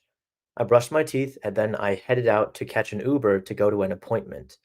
And getting ready to go out was easy. It was easy. I didn't have any anxiety in the morning. I didn't like forget what I had to do. I wasn't like overwhelmed with all the stuff I had to do. I just did stuff. And there was no stalling, no procrastinating. And I arrived at my appointment 10 minutes early, which is pretty ideal. So then, after the appointment, I went shopping a little bit and I ate lunch. I didn't really have much appetite suppression from the Adderall, which is a common side effect. But I was taking a low dose, so that explains why. And that's good. I had lunch and I felt perfectly fine. I was calm. And on the Uber ride back to my apartment, I did not have this desire to use my phone all the time. I felt calm, like my body was relaxed. I just kind of looked out the window on that car ride, and I just looked out at when I was on Adderall during the Uber ride, I just like looked out the window, looked at the buildings and the view. It's a really nice view. Looked at the landscape, the scenery. I just felt content, I just felt like peaceful. It was a pleasant yet neutral feeling. And I thought like this is what life is supposed to feel like. I didn't feel wired. I didn't feel like laser focus, superhuman, like, I'm gonna study for 10 hours. I just felt normal. And I was like, okay, this is what Adderall is supposed to do. This just treats ADHD. And I would like to feel this way for the rest of my life because it just feels regular. And I felt like my life was going in a positive direction too. Because when I was on Adderall, I didn't have a desire to indulge in escapism and these hedonistic instant gratification vices. I didn't have like I had no desire to drink alcohol or consume nicotine or cannabis. Being on Adderall just made me not really seek those sort of like self-destructive instant gratification uh, things. And I was glad that the Adderall kind of got rid of those impulses. So when I got home, I just took a chill break to like watch videos, recharge a bit. I laid in my bed, I just watched a few videos, and then when it was time to And when it was time, I just got out of bed, and I showered, and I just got ready to go to a school club meeting. I got ready to go to catch the bus to go to a school club meeting, and, I wasn't overwhelmed or anxious at all. I just kinda did stuff in the right order at the right time, and, I got to the school club meeting 5 minutes early, which is really good, and I usually don't do that because I usually go to every club meeting late. Like, I'm like a chronically late person, but the Adderall, like, on the Adderall, I just got there 5 minutes early, which is pretty ideal.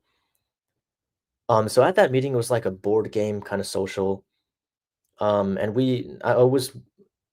I played Jenga with, like, 3 other people. Um, also no no it's also known as, like, Jumbling Tower. It's that game where you have, like, a tower of these wooden blocks, and you have to, like, take out the blocks and put it on the top and make it not, like, fall over, right? And on Adderall, my focus and my precision of movement when I was playing Jenga was enhanced. Like, my hands weren't shaky, and I was very patient. I could just, like, zone in and, like, very precisely move the block out of that Jenga tower. Um, so it made me better at Jenga. And this is a difference between Adderall and this is a difference between my experience on modafinil and Adderall. That modafinil, it kind of made my hands a bit shaky. Like, I remember, like, eating when I was on modafinil, when I was at home with my family, at lunchtime, I was with my dad, and I was, like, kinda scared that he would notice my hands shaking as I was going to grab the food. You know, I was a bit worried that that he would know that something's up. But on Adderall, I didn't have that shaky effect. Like, my movements were smooth, precise, and controlled.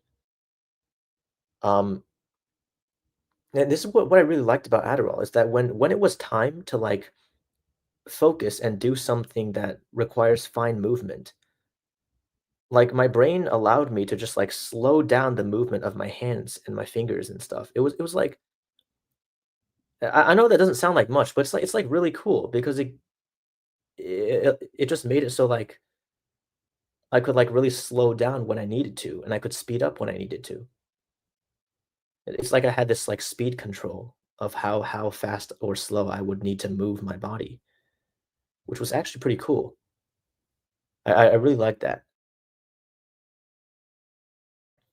So after the school club meeting, I went to the library, to do some assignments for my classes. So I finished the last one third of my math homework assignment, and the focus was great, and I had no issues with motivation. So I didn't, like, go on YouTube or check my phone. I didn't, like, waste any time between the problems because, like, off of Adderall, like, before I took Adderall, when I did the math homework, it would be very draining. I would feel like, like it was just too much work. I would be overwhelmed by all the math that I had to do, and I just really, really didn't wanna do it. But doing the math homework on Adderall, I didn't have any of those problems. Like, after I finished one math problem, I would immediately start the next math problem, and I didn't feel like it was too much work. I just kinda did it, like, it didn't feel overwhelming. It wasn't really hard to get motivated, it wasn't hard to focus. And I finished the remaining majority of, this report I had to write for a computer science class, and the focus was great, and, I had almost no struggles with motivation, and the whole time, I fidgeted very little. It was like I had a much better flow as I was typing, the research report, you know, and I was like, "Okay, shit, this is what I've always wanted." Like, I don't want to be somebody who, like, takes a bunch of Adderall and is just, like, trying to be some superhuman who's, like, ultra productive. Like, that's not my goal, Like, I just wanna feel normal. I just wanna be able to, like, perform at the level of the average person, and this is what it seemed to allow me to do. So I didn't want to, like, take more Adderall or, like, to be some super study student, like, like, this just felt like regular focus, and that's exactly what I wanted. So I went home, I ate dinner, and, I intended to make 2 YouTube shorts after dinner, but then I started crashing. So this is, like, the bad part of Adderall. So, like, several hours of this day were, like, really, really good. The Adderall was working, but at about, like, 7 PM or so, I took the Adderall, like, Adderall XR at, like, 9 AM, but about, like, 7 PM, around that time, I started to crash. So I got tired, I lost motivation, and the worst part of all, this was, like, a really bad part that I really, really that really bothered me, it was, like, fucking unbearable, is that I felt sick. Is that I got nasal congestion, and I got a runny nose, and I started sneezing, like allergies. Um, and the reason why is because, levoamphetamine, which is an isomer of amphetamine, well, Adderall, amphetamine salts has 2 isomers, dextroamphetamine and levoamphetamine. Dextroamphetamine is what, activates the focus in your brain, whereas, like, levoamphetamine sorta just like a nervous system stimulant, but it doesn't really have much of an effect, like, psychoactively. As far as I know, I'm not a doctor, I'm not a pharmacist, I'm not a researcher, but so correct me if I'm wrong, but that's my understanding of it. Um, and levoamphetamine is also used as a nasal decongestion.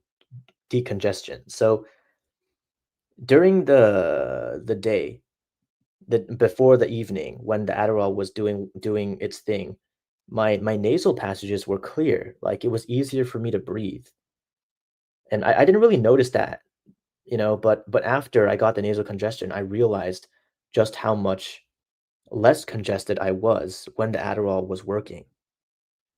So, like, the crash and the rebound, um, after the Adderall wears off, like, there's, like, this, rebound effect where I get the opposite of the effect of Adderall, because my brain kind of, like, it's when, like, the neurotransmitters are in the deficit because my brain's been flooded with the dopamine and the norepinephrine for several hours earlier, right? Like, the crash is really bad, like, the tiredness and the loss of motivation, I can deal with that. I can just sort of plan around that. I can say, "Hey, I'm gonna do the work for the first 8 hours of the day. That's when I can focus and get work done, and I can just relax for the rest of the day." That's okay. But what really fucking sucked was, like, feeling sick and getting the sneezing and the runny nose, like, that side effect alone was so bothersome that it made me consider just, like, not taking the medication anymore, 'cause I just did not want to go through that. Like, I hate feeling that way. So the nasal congestion and the sneezing, it wore off over, like, the next, like, hour or so, and that's when I kind of just went back to normal. I got that, like, fidgetiness, the restlessness that I always had, like, and I experienced, like, the return of these, like, quick dopamine hit-seeking behaviors, like, uh, going on Reddit and, like, reading the Reddit posts really fast, like, skimming over it and then just, like, clicking the back button and clicking on another post, like, um, yeah, so basically, like, the Adderall wore off after that, like, really, like, unbearably, like, insufferable crash. I just kinda went back to baseline and started being ADHD again, like, surfing the internet, like, looking for cheap dopamine hits as I tapped my foot really fast. Um, yeah, so that's basically what happened on my 2nd day of taking Adderall. That was, like, the only good day so far. Day 3, 3rd day on Adderall. I took it in the morning at 9 AM, as I did the previous day, but this time it just didn't work. Like, I went to class and I wanted to see how well the Adderall would help me pay attention in linear algebra. It didn't really work. It just made me tired.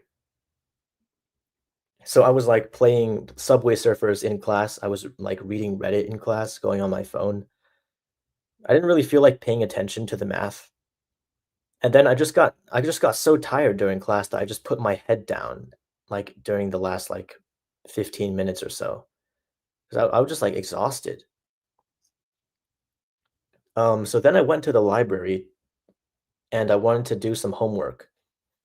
And I tried to start, but I just couldn't get myself to start. I was like procrastinating and like reading Reddit as I was like fucking tapping both of my feet, like feeling anxious and shit, like feeling restless and jittery. I couldn't focus. I was like frantically like like browsing. I was like, okay, just one more post. Okay, 5 more minutes. I'm gonna start doing the assignment. And then like I don't know. It's like an hour passed, and like I just couldn't fucking start writing the fucking essay. I just couldn't like do anything. So then I just gave up. I packed up my shit and I just went back to my apartment. And I felt like it was time for a nap.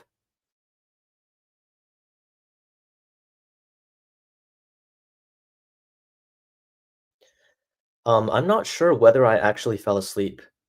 Maybe I like half slept, if that makes sense. But maybe I fell asleep for like a tiny bit of time. But it's just like the first day on Adderall when I was really tired. But I was super tired and I really wanted to sleep. But the Adderall prevented me from falling asleep, which sucked. So day 3 of Adderall, I got tired and that, like, fatigue, that, like, sedated feeling, but not as strong as the first day. And then I just, like, sort of came back to my baseline unmedicated, like, restless ADHD maxed self. And at night, when I wanted to go to sleep, I was physically restless, and I had that thing again, like, that restless leg syndrome shit. But I don't know if it's really that because it's not really in my legs, but, like, I couldn't fall asleep because, like, there was this feeling of, like, I don't know, like, restlessness that would just kind of, like, take over my body and kind of, like, jerk my muscles and, like, jolt me awake. And I and then it was that time that I kept on having thoughts of taking more Adderall to calm down, to get rid of that awful restless feeling. I thought, like, "I just want to be calm again. I just wanna take Adderall. I just want to calm down again." Like, um, I did not take another pill. Okay. So I resisted the urge to do that, and eventually I was able to fall asleep. But that experience like showed me, it made me like I can see why people get addicted to this.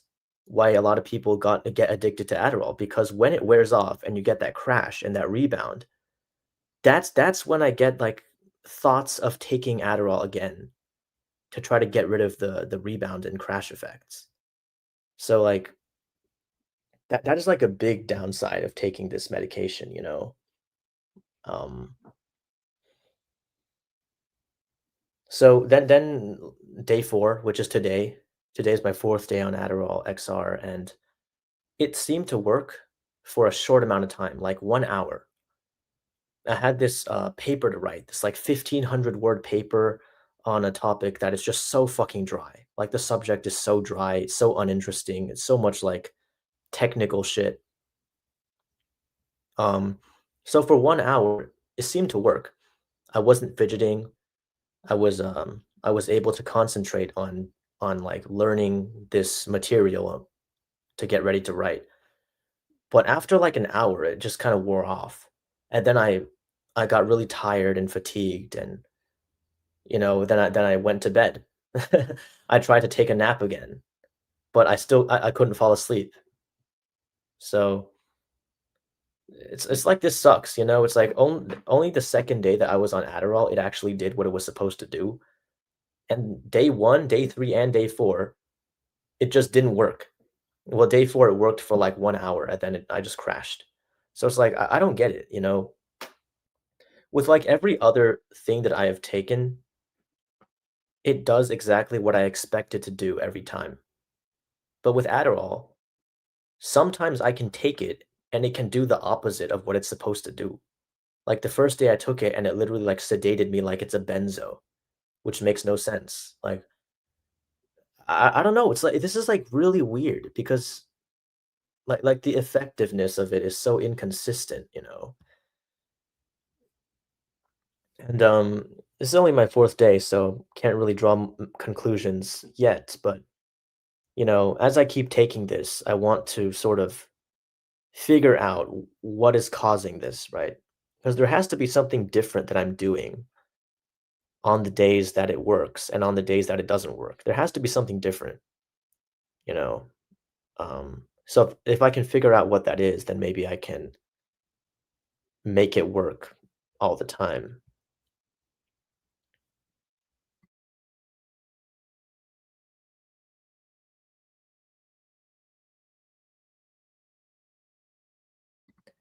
And, this is, my community post, describing my experience the first time that I took Adderall.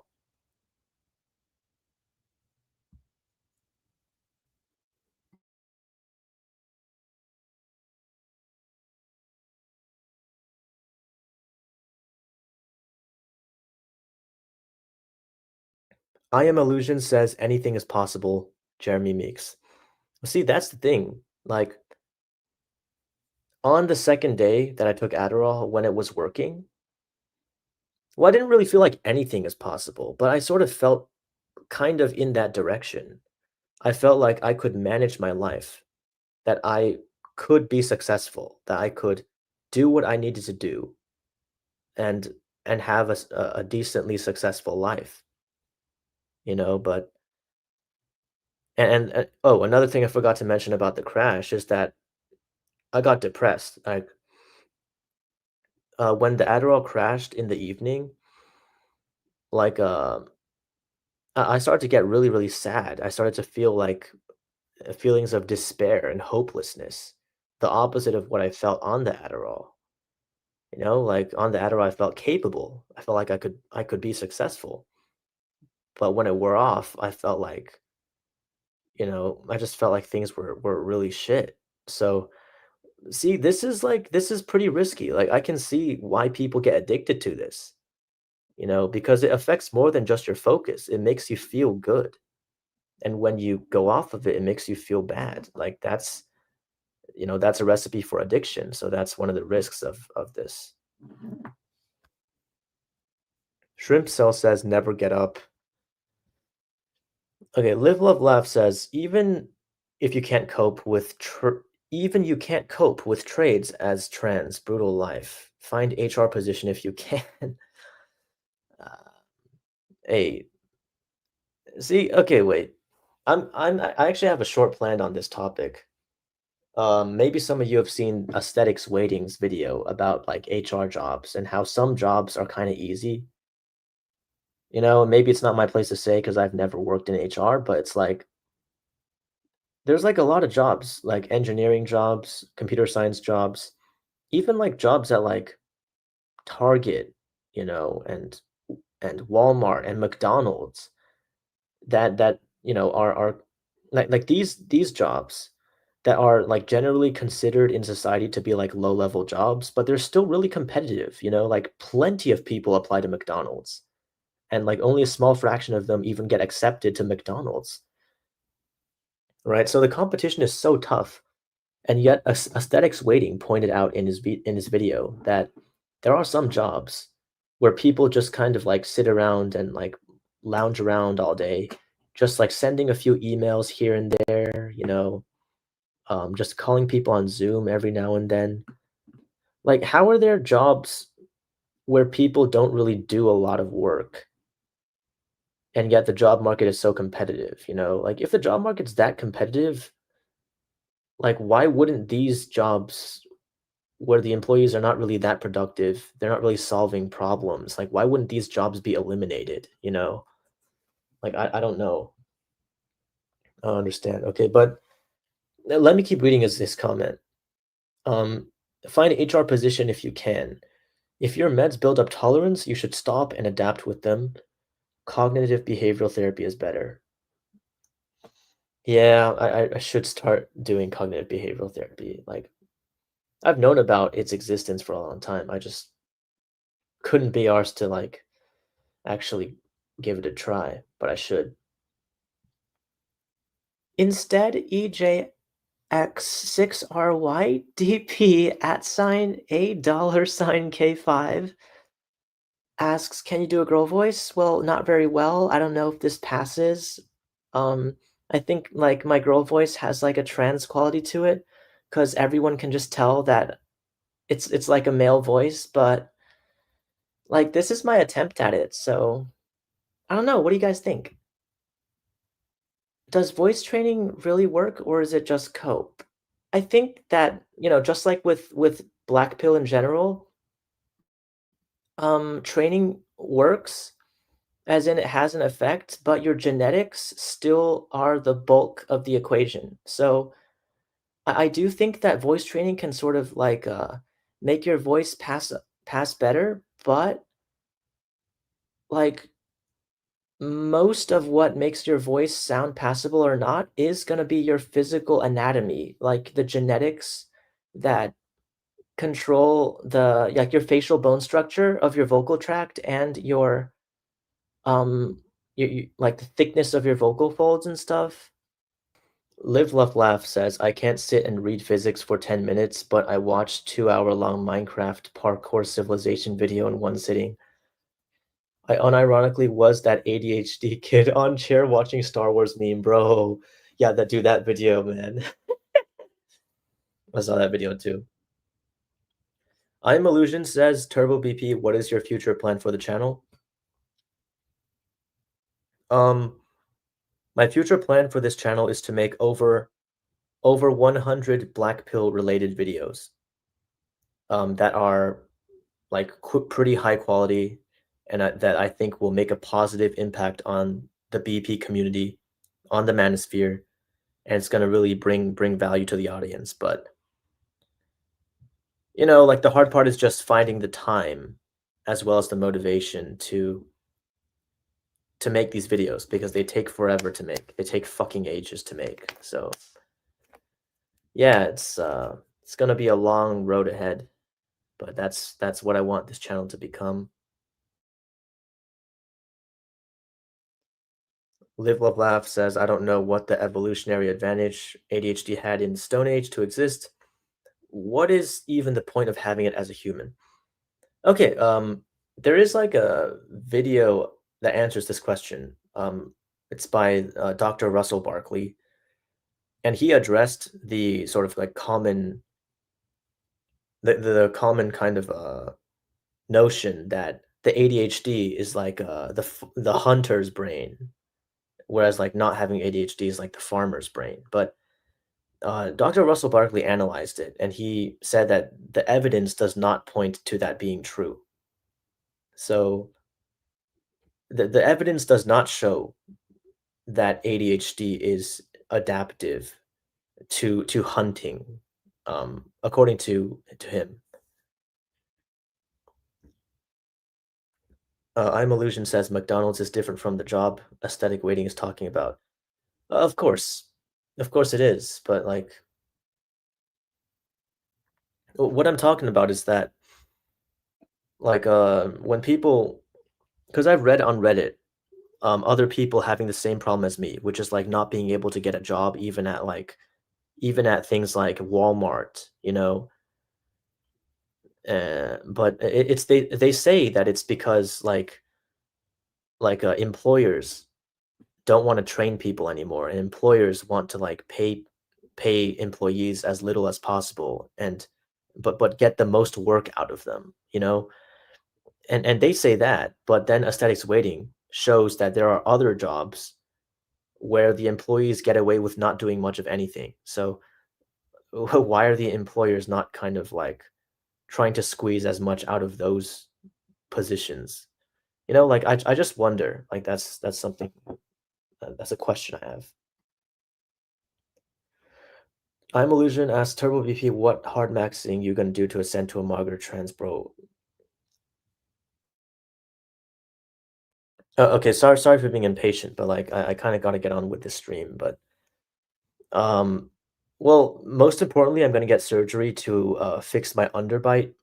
I need to move my maxilla forward because it's recessed. And this is not just for cosmetic reasons. Like my underbite causes me like physical discomfort and makes it a bit harder to pronounce words when I talk. Makes it hard to chew sometimes. It just like gives me these like muscle imbalances. I get like tight muscles on my jaw and my neck. Um, I have like chipped teeth because of the way that my teeth come together when I bite down. That like makes it easy my front teeth to get worn off. Like so I have like medical functional reasons to get surgery to get an underbite to fix my underbite. Like that's like the most important surgery that I'm gonna save up money to get. 'Cause it's gonna improve my quality of life as well as my looks. GS Rain says, "Can you physically pass as a natural woman, and to what degree?" No, I don't. I do not pass. I am Illusion says, "Relatable content creation is time-consuming." Yep. Useful Trash says, "How has people treated you before and after you transitioned?" Oh, bro, I gotta continue with this fucking stream. Okay. Sorry. I'll just answer the question. Before I transitioned, after I transitioned, it's pretty much been nearly identical because I don't pass. And I talk in a male voice most of the time, so people don't read me as a woman. But after I transitioned, I have received occasionally compliments from women about my clothing. Like I like your shirt or something. I like your skirt. And like stuff like that, which I never received before I transitioned. But that's more of like a minor change. Also, I got like offers from random guys to like give me rides and stuff, but not a good idea to hop in a stranger's car. So no. Live Love Laugh says that's make a hunter. Hell yeah, hunter brain baby. Okay. True ADHD sign is having 100 Google tabs on your PC. Yeah, dude. I installed this Chrome extension called Tab Limit for me to like limit the number of tabs I can open because I would like open like 50 tabs. I would open so many tabs that I cannot see the titles of the tabs. I can only see the icons. Like, so I installed this Chrome extension to prevent me from doing that. I'm Illusion asks, include trans surgery. You're gonna do that too. Yes. Live Love Laugh says BBL and breast implants is the way. I actually do not want to get either of these. Um, but we'll see. Like, I don't think I want to get these surgeries. Um, because I want to get as few surgeries as possible. Like surgery not only costs a lot of money, but it's a lot of recovery time as well as health risks. Um, it's like the recovery could be painful. There can be complications. There can be all kinds of health problems. Like I only want to get the surgeries that I absolutely need. I don't want to get things like a BBL that I can kind of live without. I just don't think it's worth it. I'm Illusion asks forehead surgery. Actually, yes, I am going to get forehead surgery. Um, I don't really want to shave down much of my brow bone though. I want to get a little bit of brow bone shaving, but I want to also add a forehead implant. Because my forehead is kind of recessed, kind of has that like sloped back forehead look. So making my forehead more prominent would just kind of balance out my facial proportions. GS Rain asks, have you thought about getting FFS? Yes, I want to get FFS. I am Illusion says making your forehead more neotenous. Yeah, neoteny is not really my goal though. I just kind of want to look like an adult woman. Like I don't really want to get too much of a baby face, but I do want to look female and beautiful and aesthetic. Okay, guys, I really have to finish up this stream because I got a lot to do. So part B. So we've concluded um like the main events of the summer. My journey from, you know, just quitting weed and I'm going through a lot of withdrawals and having like really unstable mental health, having all kinds of mental health issues to by the end of the summer. And now um, I'm pretty stable. Like my mental health is a lot better since I quit weed. In the month of September, I have not used weed at all. And, I kind of want to keep it that way. Like, quitting substances has made my life better. So, um, let's just get into my remarks on the main topics of this stream. So, gender transition. So, let's see.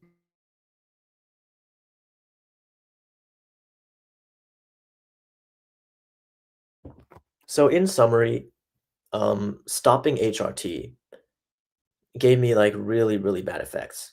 Um, I was unmotivated. I had low energy. I was lethargic. Because when your sex hormone level plummets, like, you just don't have any energy and you get depressed.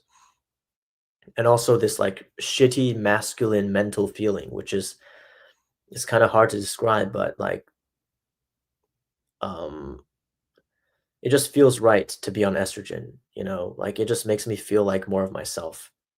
Um I do not like how I feel mentally on male hormones. And just these like disgusting, annoying boners, like the urges to masturbate, to like get it out of my system. Like it just really bothers me. I do not like that at all. And I'm glad that I don't have that anymore on estrogen. I still have a sex drive on estrogen, but on estrogen, my libido feels congruent with who I am. My libido feels welcome. Like I like my libido now. It's not something that's bothersome. Like I don't have to like masturbate for relief, you know. It's not my sex drive now is not annoying like it used to be. So DIYing HRT, because well, this was basically entirely my fault. Because I did something that I should not have done, and I got in trouble with my parents, you know, and I did not have a job, so I did not have the money to get prescribed HRT. So I used the remaining amount of money that I had, um, to buy hormones with Bitcoin. Like I was desperate, because I hated the feeling. Well, I ordered the HRT to my PO box like before most of those really bad feelings came back from the testosterone. But I'm glad that I ordered it early because it took a while for it to come in, and during the time I was waiting for it to arrive, like I said, those effects were like really bad. Like I never thought that I would have to DIY.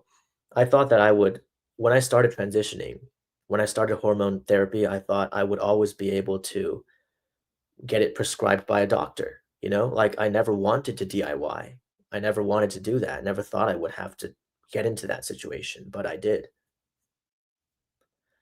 Yeah, I'm illusion. I'm not DIYing anymore. I'm back on an estrogen prescription. So I just temporarily DIY'd because I had to.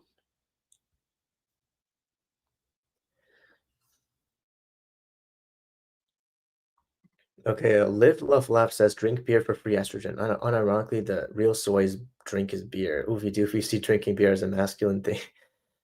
Um, yeah, as a joke. Because look, man, I'm trying to be careful on this stream because I've I've got a lot of like unfair takedowns from YouTube.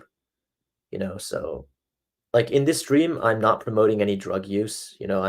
I'm talking about the side effects and like the risks of drug use, but I'm still kind of like worried that YouTube might take this video down. So I just gotta say, like, hey, like drinking beer for estrogen is not a good idea. Like alcohol is damaging to your liver, it's damaging to your brain.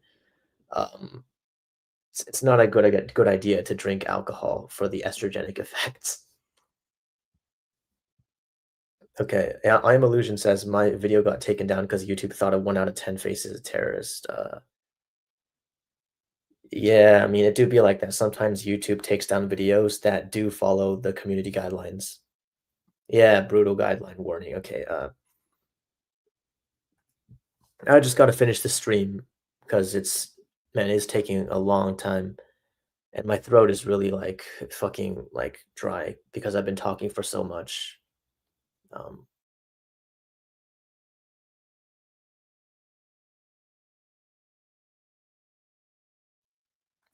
okay, I'm Illusion says it's a look skill. Love Live Laugh says soon Thinking Ape and Rehab Room channels will be gone for good. I hate decline for sticking rehab. Yeah, like I would hate to see Thinking Ape and Rehab Room go. Like I really like Rehab Room. You know, he gives the reality check that we all need. Thinking Ape is like a very intelligent, insightful creator. So, you know, I think that they have contributed a lot to this community, and I would hate to see them get shut down. I'm Illusion asked Turbo BP, what is your philosophy? Look, sorry, dude, I can't answer this question. I have to. The stream is so fucking long. Holy shit. Okay. Okay. So the third bullet point is that I lucked out. Like I didn't expect this to happen, but um, a friend of mine, like I just kind of really clicked with this friend, and I just felt really connected to him.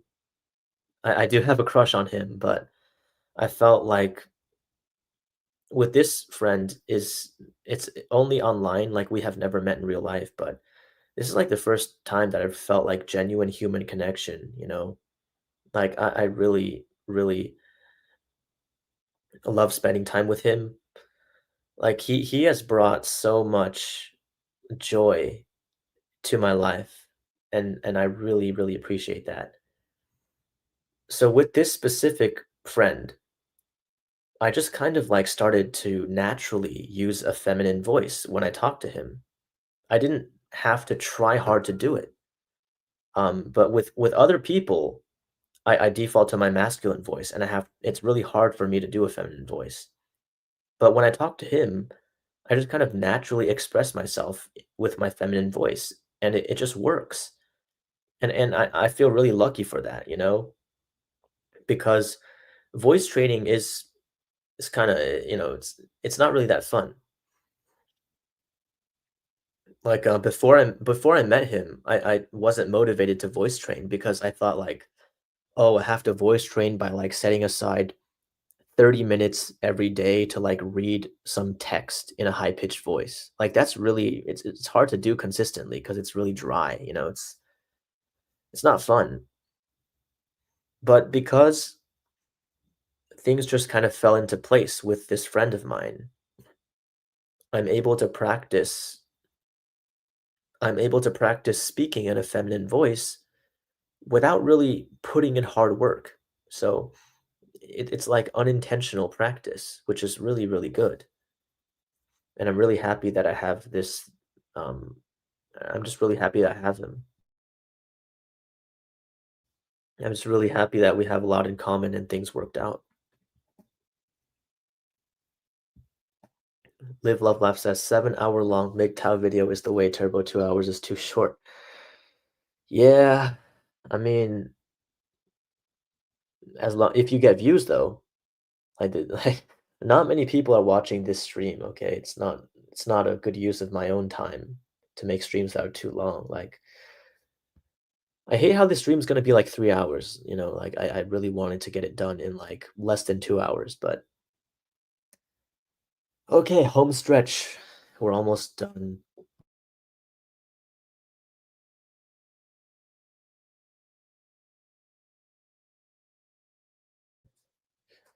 So home life and parent-child dynamics.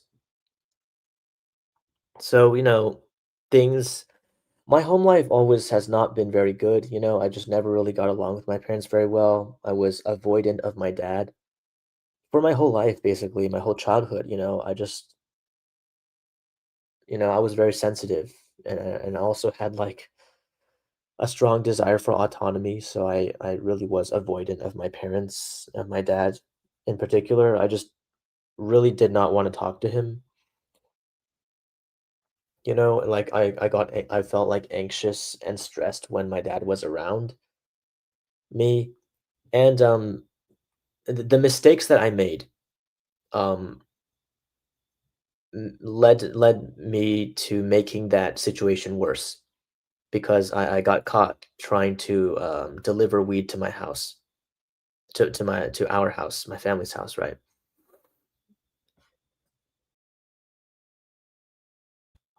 And because of that, I lost my parents' trust, you know, and my dad was always disappointed in me. Not always. I mean, like he was disappointed in me from like when I was like 13 onwards because I started to really go downhill. Like my school performance started to go downhill. Like I started to like fail classes and shit. I just like wasn't living up to my potential, you know, potential according to him. So like he was like really disappointed in me all throughout high school.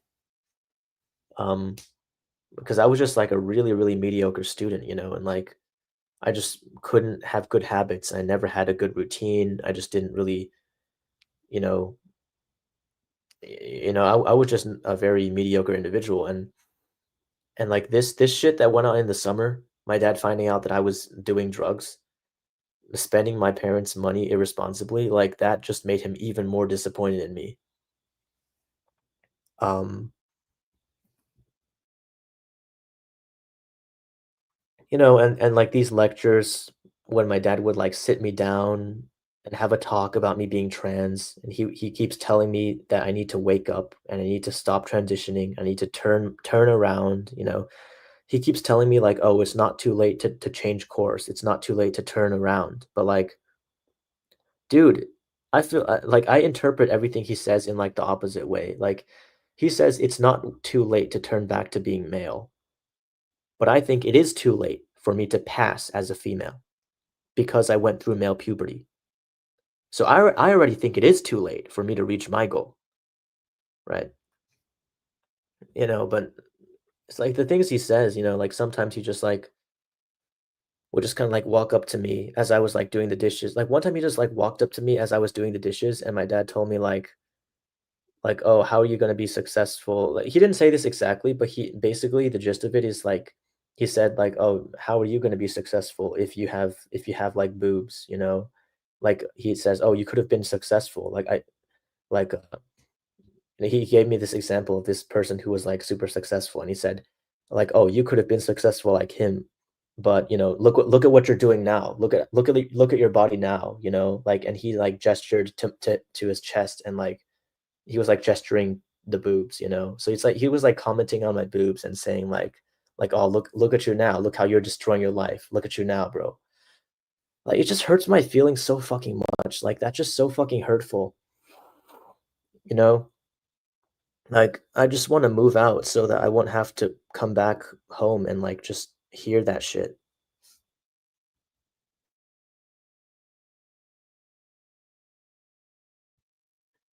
And, like, this thing about, like,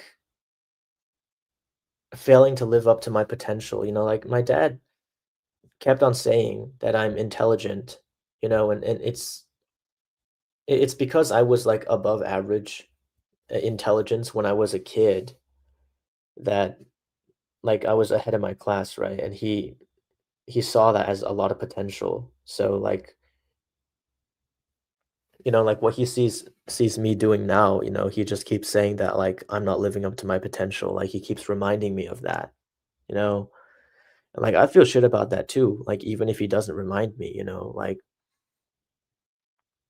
it's like I hate I don't hate, I mean, I do not like when people think that I'm intelligent, you know, because like people see it as like a positive, right? But for me, it just raises the bar. Like people think that I should be able to achieve more, right? So it's like people have less sympathy for me when I fail because like people think, "Oh, you're intelligent, you know, you should be able to do this.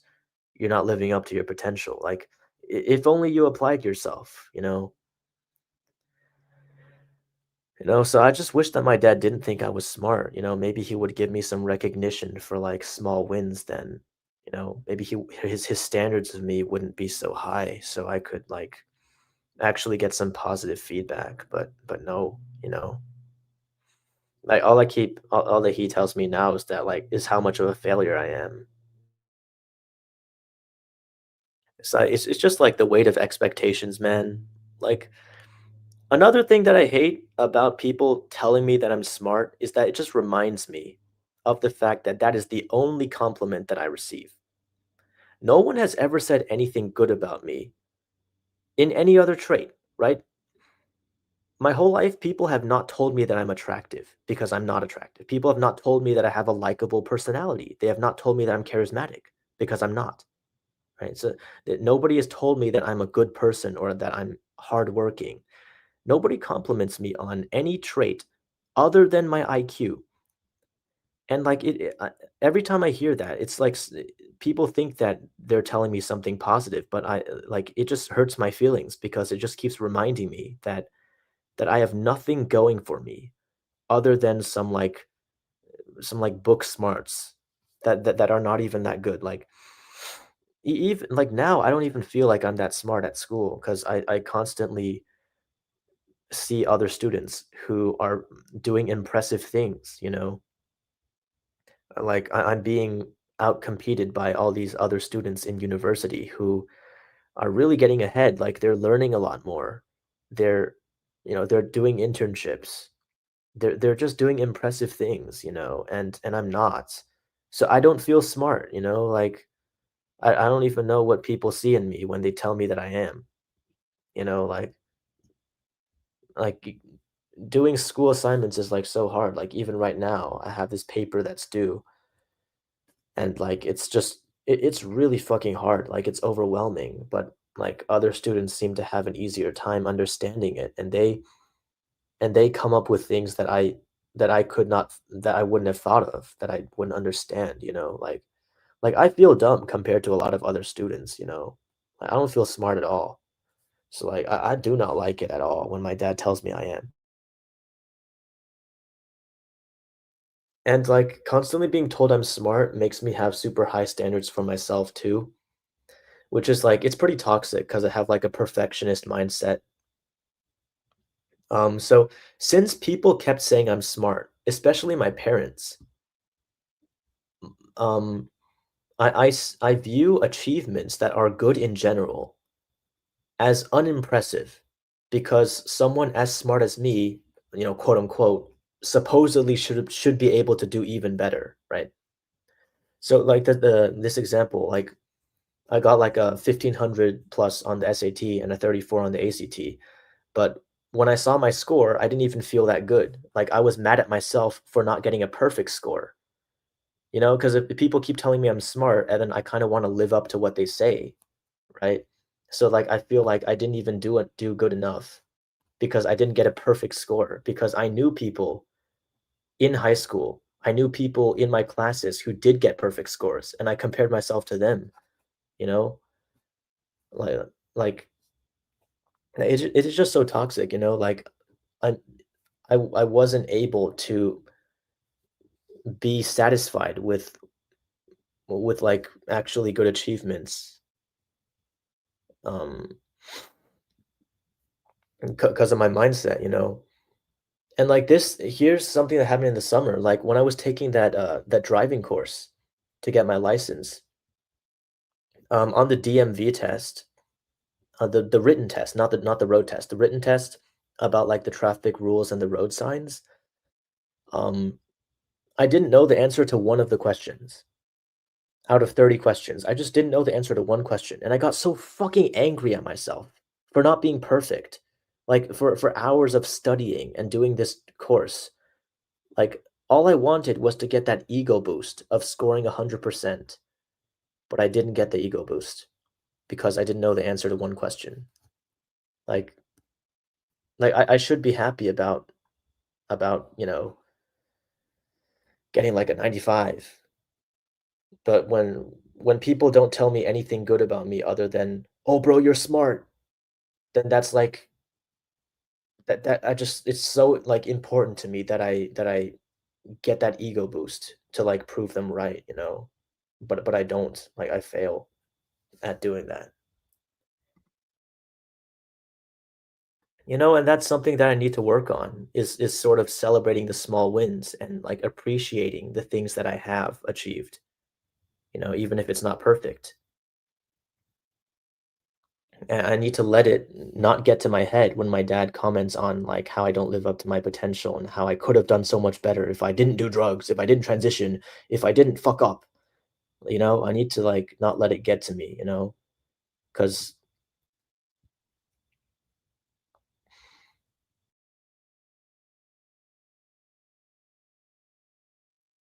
okay, last point on this slide is that my best friend kept me going. So this is that friend that I talked about earlier in this stream.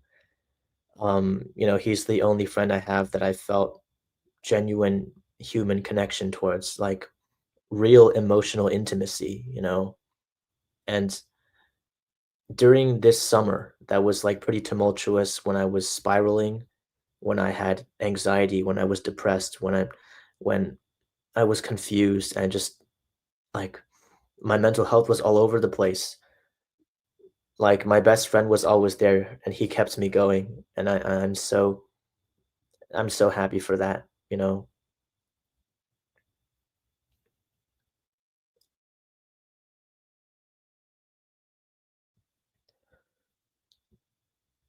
Okay, Live Love Laugh says, "Lol, anything BP related is a waste of your time.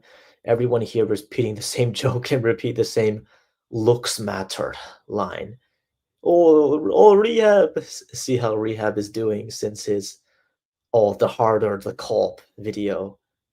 It's all the same. Same video day after day, week after week. Imagine being a BP YouTuber thinking that you're original. Cop. Useful Trash says comparison is the thief of joy. Yup, it truly is.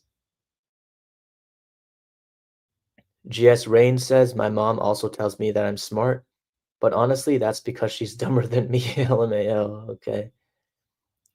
She thinks knowing random history facts is a sign of intelligence rather than just me being autistic. Rather. Okay, Live Love Laugh says comparison is the thief of joy's cope. As a man, you enjoy dominating other men. Why people play Warzone even if it was a shit game? Seeing you have a higher level makes you happy. Okay, I agree with it, but also disagree with it. Like, yes, people enjoy winning, people enjoy besting the competition, but the reason why comparison is a thief of joy is because people don't just compare them to the average. Like, psychologically, people naturally compare themselves to the best that they see. So this is like the issue with social media. You know, you looking at the most attractive people who have the best lives, you're gonna compare yourself to them. And, like, if everyone's comparing like that, then only, like 10% of people can be happy. Like, the bottom, like, 90% of people are gonna be upset that there's somebody better than them. Like, the comparison like, that's the issue with comparison. Like, you're always gonna compare yourself to somebody who is better than you.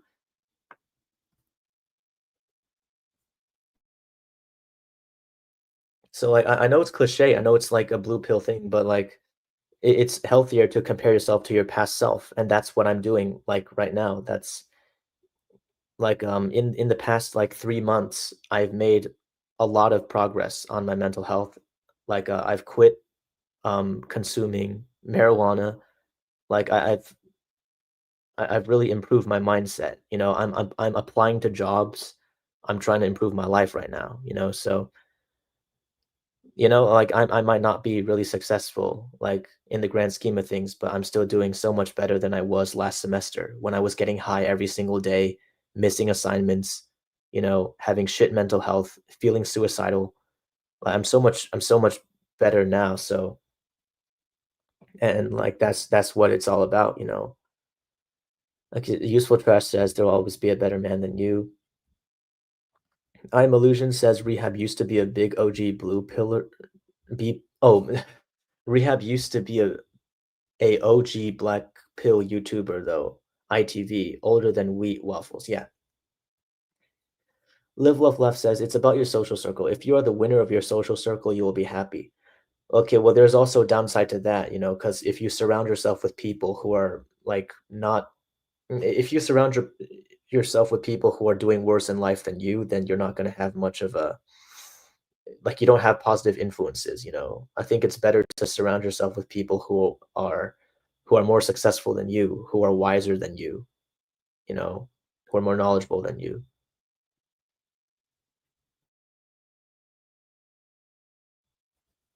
Taperin says literally it's not hard to get a girl. Well,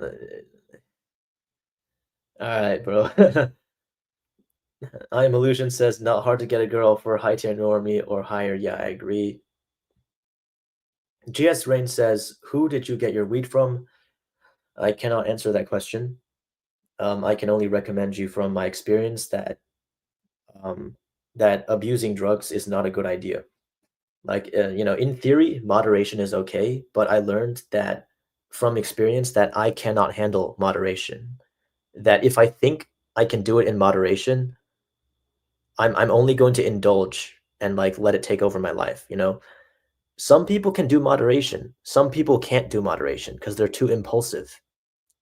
Okay, so I can't handle moderation.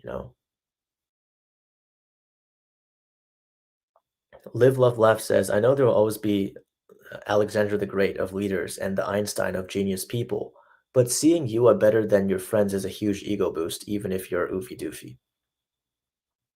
Yeah, that is true. I'm Illusion says GS Rain probably from Gritty Farm, bro. I don't know what. Okay, dude. I don't think I can show. Um, I might have to edit that part out of the stream. Yeah, we can't do that on YouTube. Taburn says no one works a lot, makes good money, gets girls, and is in great shape, and is struggling with mental health. Really? Um, Taburn says so a lot is cope. Live Love Love says see how rappers that made it out the hood get treat when they come back. All the buddies that you need spend your whole childhood with get bitter and jealous. Yep, that does happen. Like brutal human nature pill. When Tay Burns, tell that to a 2 out of 10 and see if he gets Chad Light treatment. Bro, what, bro?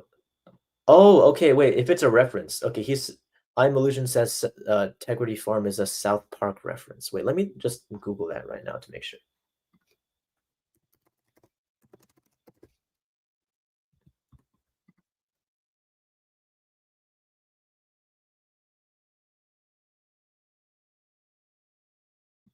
Okay, yeah, it does not appear to be a real source. So do not post any sources of ways to get drugs in the chat. Okay, like I'll have to delete your message because that's against terms of service. Tay Burns says, I don't understand. Can the 2 out of 10 not improve? What's the issue unless he's like deformed or something? Well, he's not going to be motivated to improve because of how shit he's been treated. Religion says, all right. Okay, guys, I really have to move on. Okay, wait, what? Did the slides didn't fucking upload? The slides didn't fucking upload. Okay, guys, I'm gonna have to. I'll be back in a few minutes.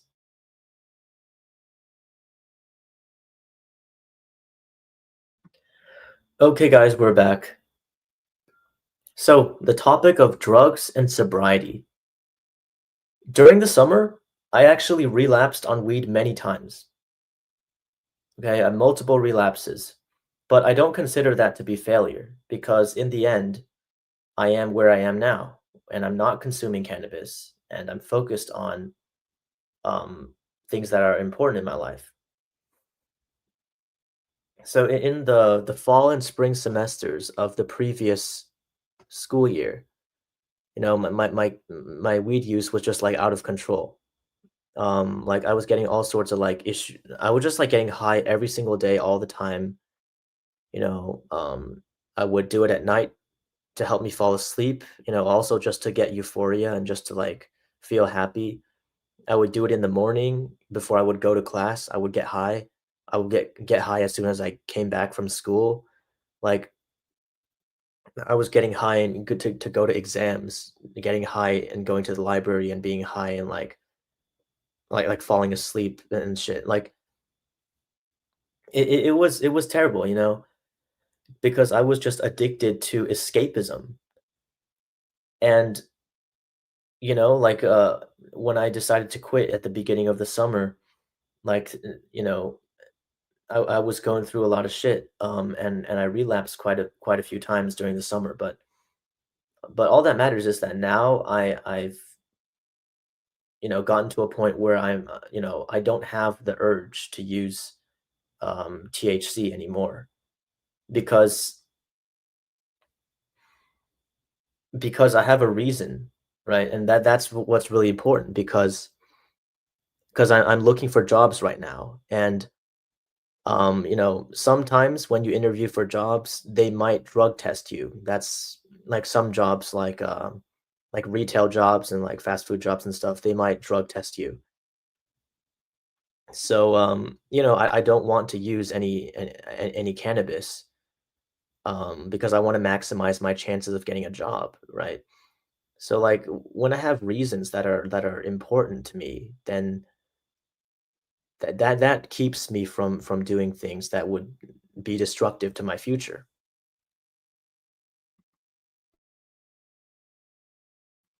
So, like, I got out of cannabis addiction and also nicotine dependence.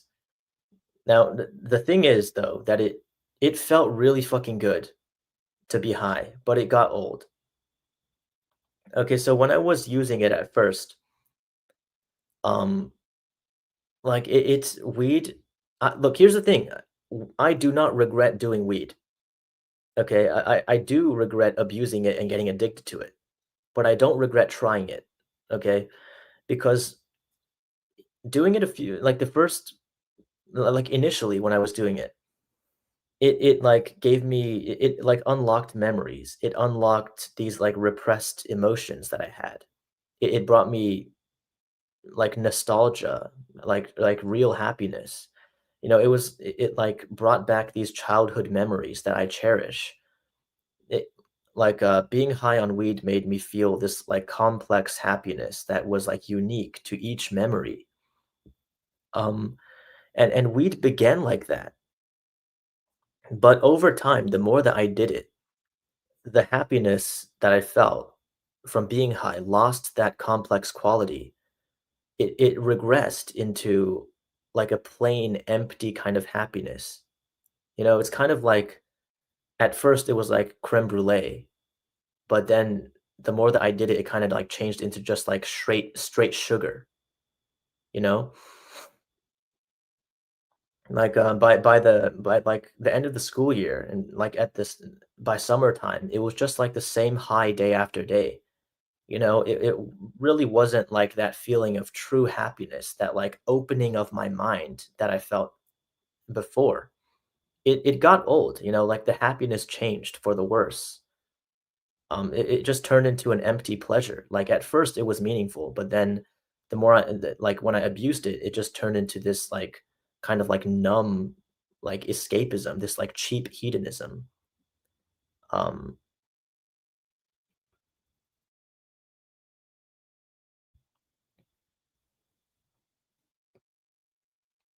so now about my sobriety goals though. I did not consume a single milligram of THC in September. Um, and I don't intend on starting anytime soon. Like, I think that I'm improving my life a lot more now when I'm sober from it. So I don't really see the need to, but that's not to say that I'll never like try it again for the rest of my life. Like I don't intend to just 100% absolutely abstain from it. Because now as cliche as it sounds, like, I think I learned my lesson, I got it out of my system. So I know what it is like to be getting high on weed every single day, and, like, I got that out of my system, I know what it feels like, and I don't, like, obsess over that feeling. So maybe I'll do it, here and there with some friends or maybe not, but, I don't need to, like, absolutely abstain. I'm at a state where I think that I'm not gonna, like, compulsively indulge in it, and that's the whole point?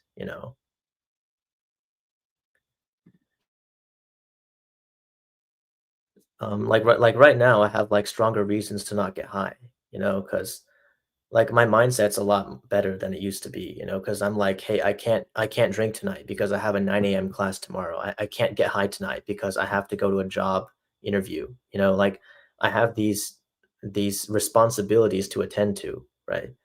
I have, like, an increased sense of urgency because I really need to get a job so I can stop leeching off of my parents' money, because my mom works hard enough, right?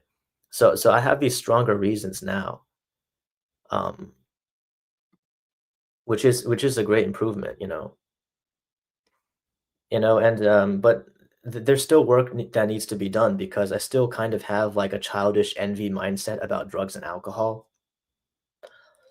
Like, when I see like, you know, college students partying, like when I see the people around me having fun and drinking, I get jealous of them, like I wish that I could do that. But it is kind of like a childish mindset though, like envying somebody else's substance use.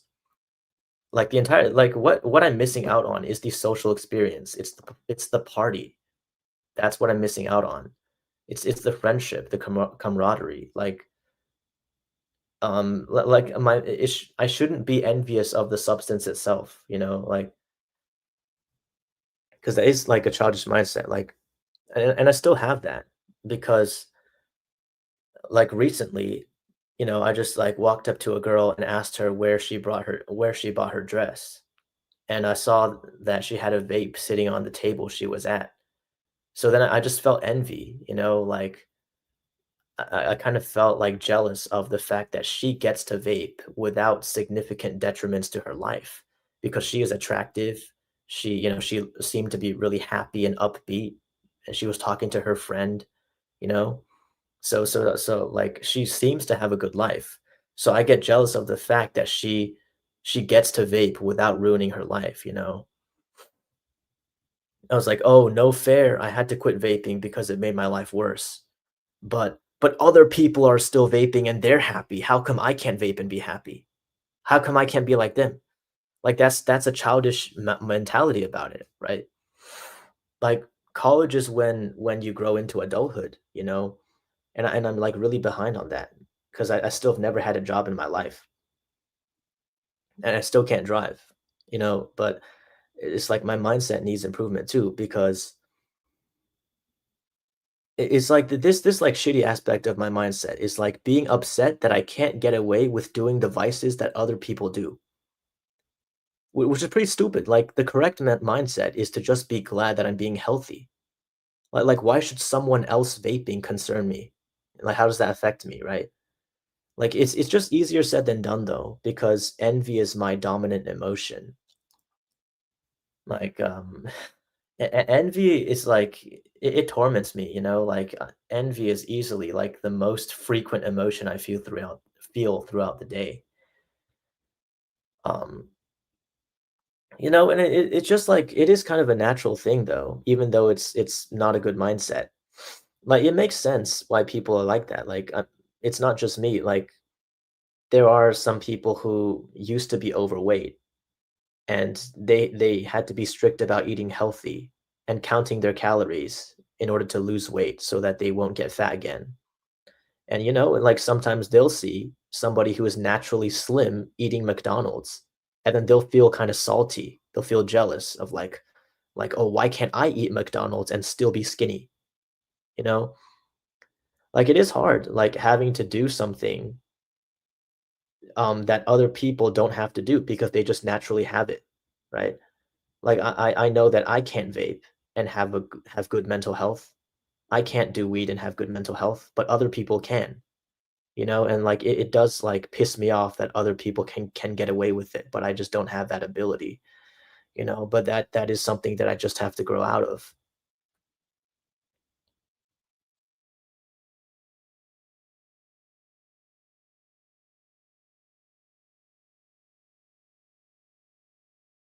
Okay, guys, we got a lot of comments.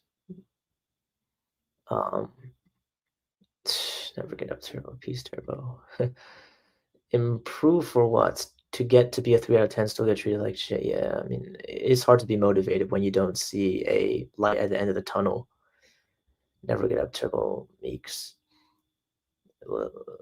Little ROI for sub 5 to improve. 2 out of 10. Money, bro. 67 ESR. I'm that, and it sucks. It sounds like hope. Okay, Turbo BP. Read Alan Carr's book if you actually want to quit weed and nicotine. Okay, I'll write that down.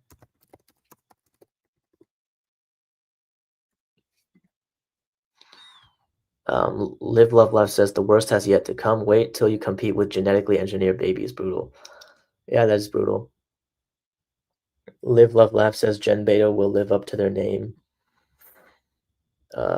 I'm Illusion says easy way to quit cannabis by Alan Carr. Cat the Vat says good for you, Turbo. Thank you.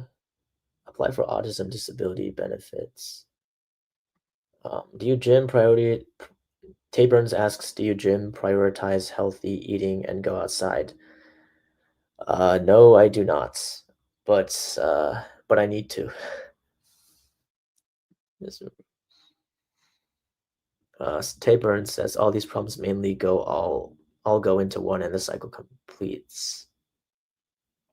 You people still say go touch grass unironically as advice. Not saying for girls' illusion, but for your own health, right? Yeah, like even if you don't get girls, you should still exercise for your health. Tayburn says vitamin D is important for mental health. At least take supplements. I do take supplements. Live, love, laugh says I'm on months on vitamin D and still the same. Yeah, vitamin D supplements don't really seem to do anything to me. Tayburn says healthy eating, not that expensive to get some lean beef, mince, rice, and some greens. Yeah, the hardest part, like eating healthy really is like it actually saves money, at least in my situation, because like cooking is a lot cheaper than like eating out, like eating Chick-fil-A and shit, right? But the hard part about healthy eating is the fact that I have to cook. It's really the effort of having to set aside the time to like spend like an hour or more a day like cooking and like washing the pans and shit. Like that's the hard part for me. Live Love Laugh says 75% meat diet, all still the same. Tabern says YouTuber mentioned how much he binge eats, get Uber Eats or whatever. Illusion says get rid of greens, vegetables, anti-nutrient. You can be the healthiest person in the world and loneliness will still nuke any benefits of that. Yeah, like loneliness is like the worst. You can argue and he eats healthy in great shape, you won't feel better. You can be the healthiest person, but if your genetic is genuinely bad, then it's over. Yeah, it depends, but some people really do have it bad genetically. Tay Burns says, "I'm surprised the YouTuber still sounds the same when he is further into being trans." I use like a more feminine voice when I talk to people in real life. I still sound like a dude though. I just sound a little bit more like animated, more kind of like emotionally expressive, but still sound male. Except when I talk to this like one specific person who's like my best friend, then I sound pretty feminine. Live Love Laugh says at least he won't be bald. Yeah, my hairline's kind of receding though, which sucks. Live Love Laugh says, did estrogen make you hypergamous, only want to date up? I've always been a hypergamous, bro. Like, bro, like a 3 out of 10 guy would still rather be with Stacy than like a 3 out of 10 girl. Like everybody wants to date up. Like, I mean, like I want Chad. Like, no shit, I want Chad. But if I can get if I can get like a relationship that is like genuine, um, with emotional intimacy with somebody who's like a 4 out of 10 guy, I would, I would take that. Like, I don't see the point in being so picky, but obviously I want to get the best that I can.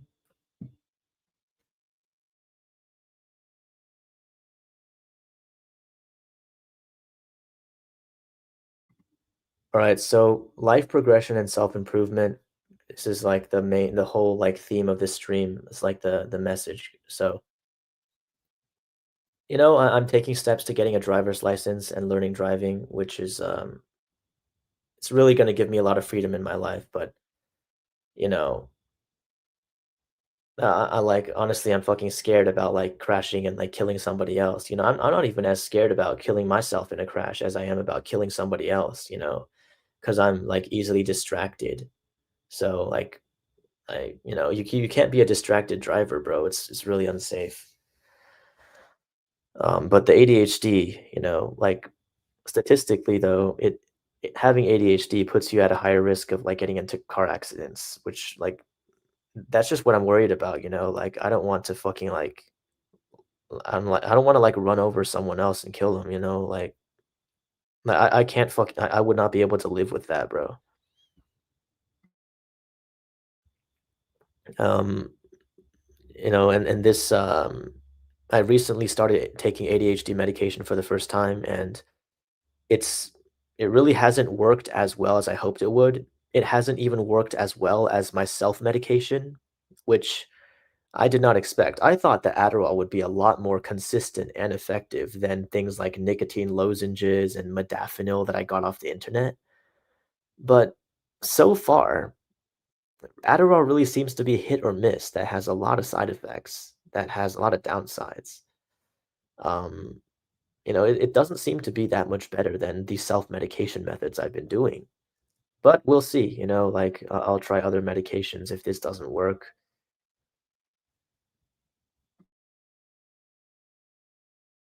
But like the really important part is sleep because like if I don't get enough sleep, then my ADHD symptoms get way worse, get so much worse. So I don't want like what I'm worried about with Adderall is that if the Adderall causes me insomnia, that's going to make me sleep deprived and thus have worse ADHD symptoms, which would then make me have to get on a higher dose of Adderall to compensate for that. Like that I do not want to get to that point, because I want to keep the dose of the medication as low as possible. Um, so I need to like optimize my sleep too. Um, so I already put out this live stream in April about screen time. And back then I have like been on screen time blocks on my phone and on my laptop for 90 days, and I'm still using them now. Like at like a certain time, like 12:30 p.m. AM, I mean. Like I just can't access the internet on my phone. I can't use YouTube. I can't play games. Um, like I just have like a hard limit. And then after that, I can't like, go on my phone because before I used these screen time blocks, I would just like stay on my phone, like binging videos until like sometimes even 4 or 5 a.m. So like I realized that I can't control myself. I don't have the willpower, and I needed to just like set some hard limit um to improve my life, Um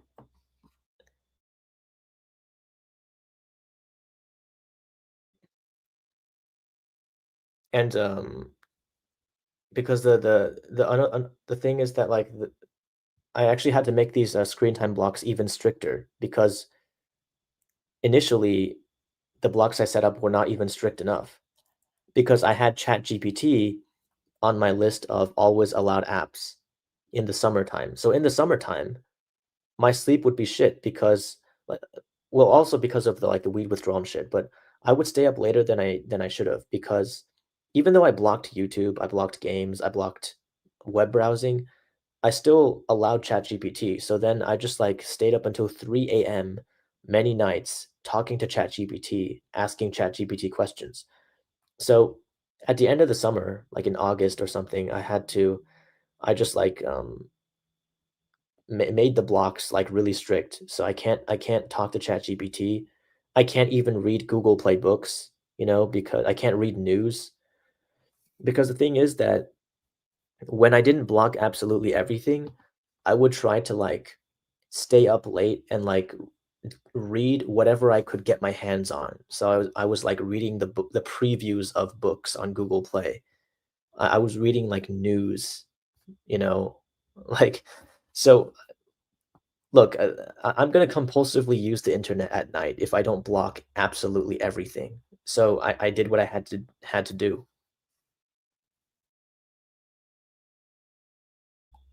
And something else that I need to do is like take away all the temptations that will, because when I can't sleep, when I have insomnia, it's really tempting to like do something to help the insomnia, like smoke weed, because weed puts me to sleep, or drink alcohol, right? So I need to eliminate these temptations. I need to not have any of that supply accessible to me so that when I have trouble sleeping, I'm not going to defer to those methods because those are going to have consequences later on.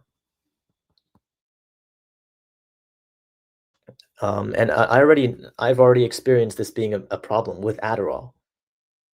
Okay, I can't actually go back to that slide, but I didn't mention um, when I was talking about my Adderall experience that on the second day I took Adderall, that was the day when it worked. When I crashed in the evening and it wore off, I started feeling really impulsive. So I actually drank alcohol that night, and that's not a good thing. Like when the Adderall crashes, and I get that impulsivity, the ADHD back. Like I need to make that not like fuck up, fuck things up because it's gonna like negate the benefits of having a more productive life with Adderall, right? So like it does suck because I still like I said in the other slide, like I still do feel jealous of people who are having that college experience, people who are staying up late at night drinking and having fun. But in order for me to live a productive life, I can't afford to do that because my brain is too weak. Some people's brains can handle that, my brain can't. So that's just what I have to do. Um, it's for the best. So, with all that being said, this video is not medical advice. It's for informational purposes only. Do not consume research chemicals, use illicit drugs or alcohol, or take prescription medicines without consulting a qualified medical professional. Uh,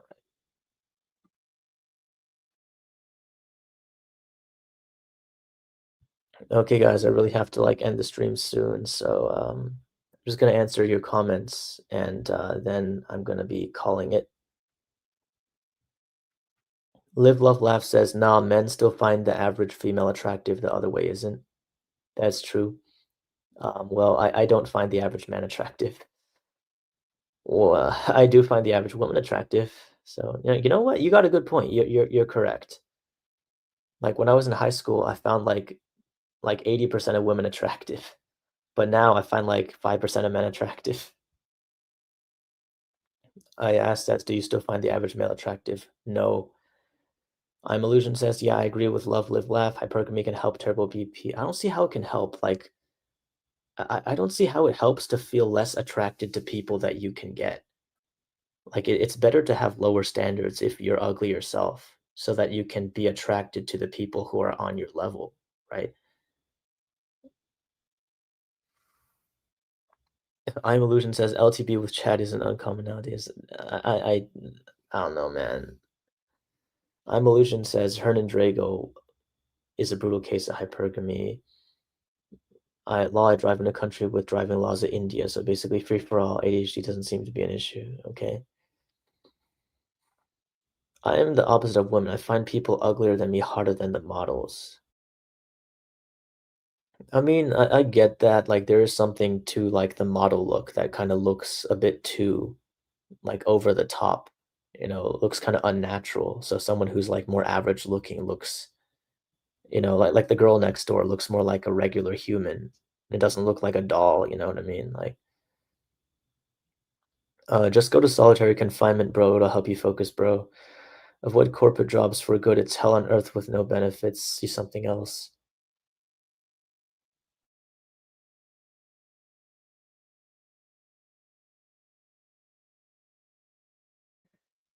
What is your major? How can you avoid AI automation?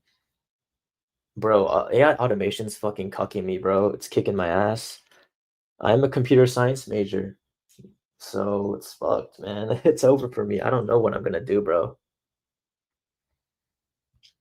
I am Illusion says models are striking, but not necessarily attractive. Okay, guys, so I'm like really fucking tired right now, so it's gonna be it for the stream because I got some stuff to do. So see you all in the next video. Thanks for watching, guys.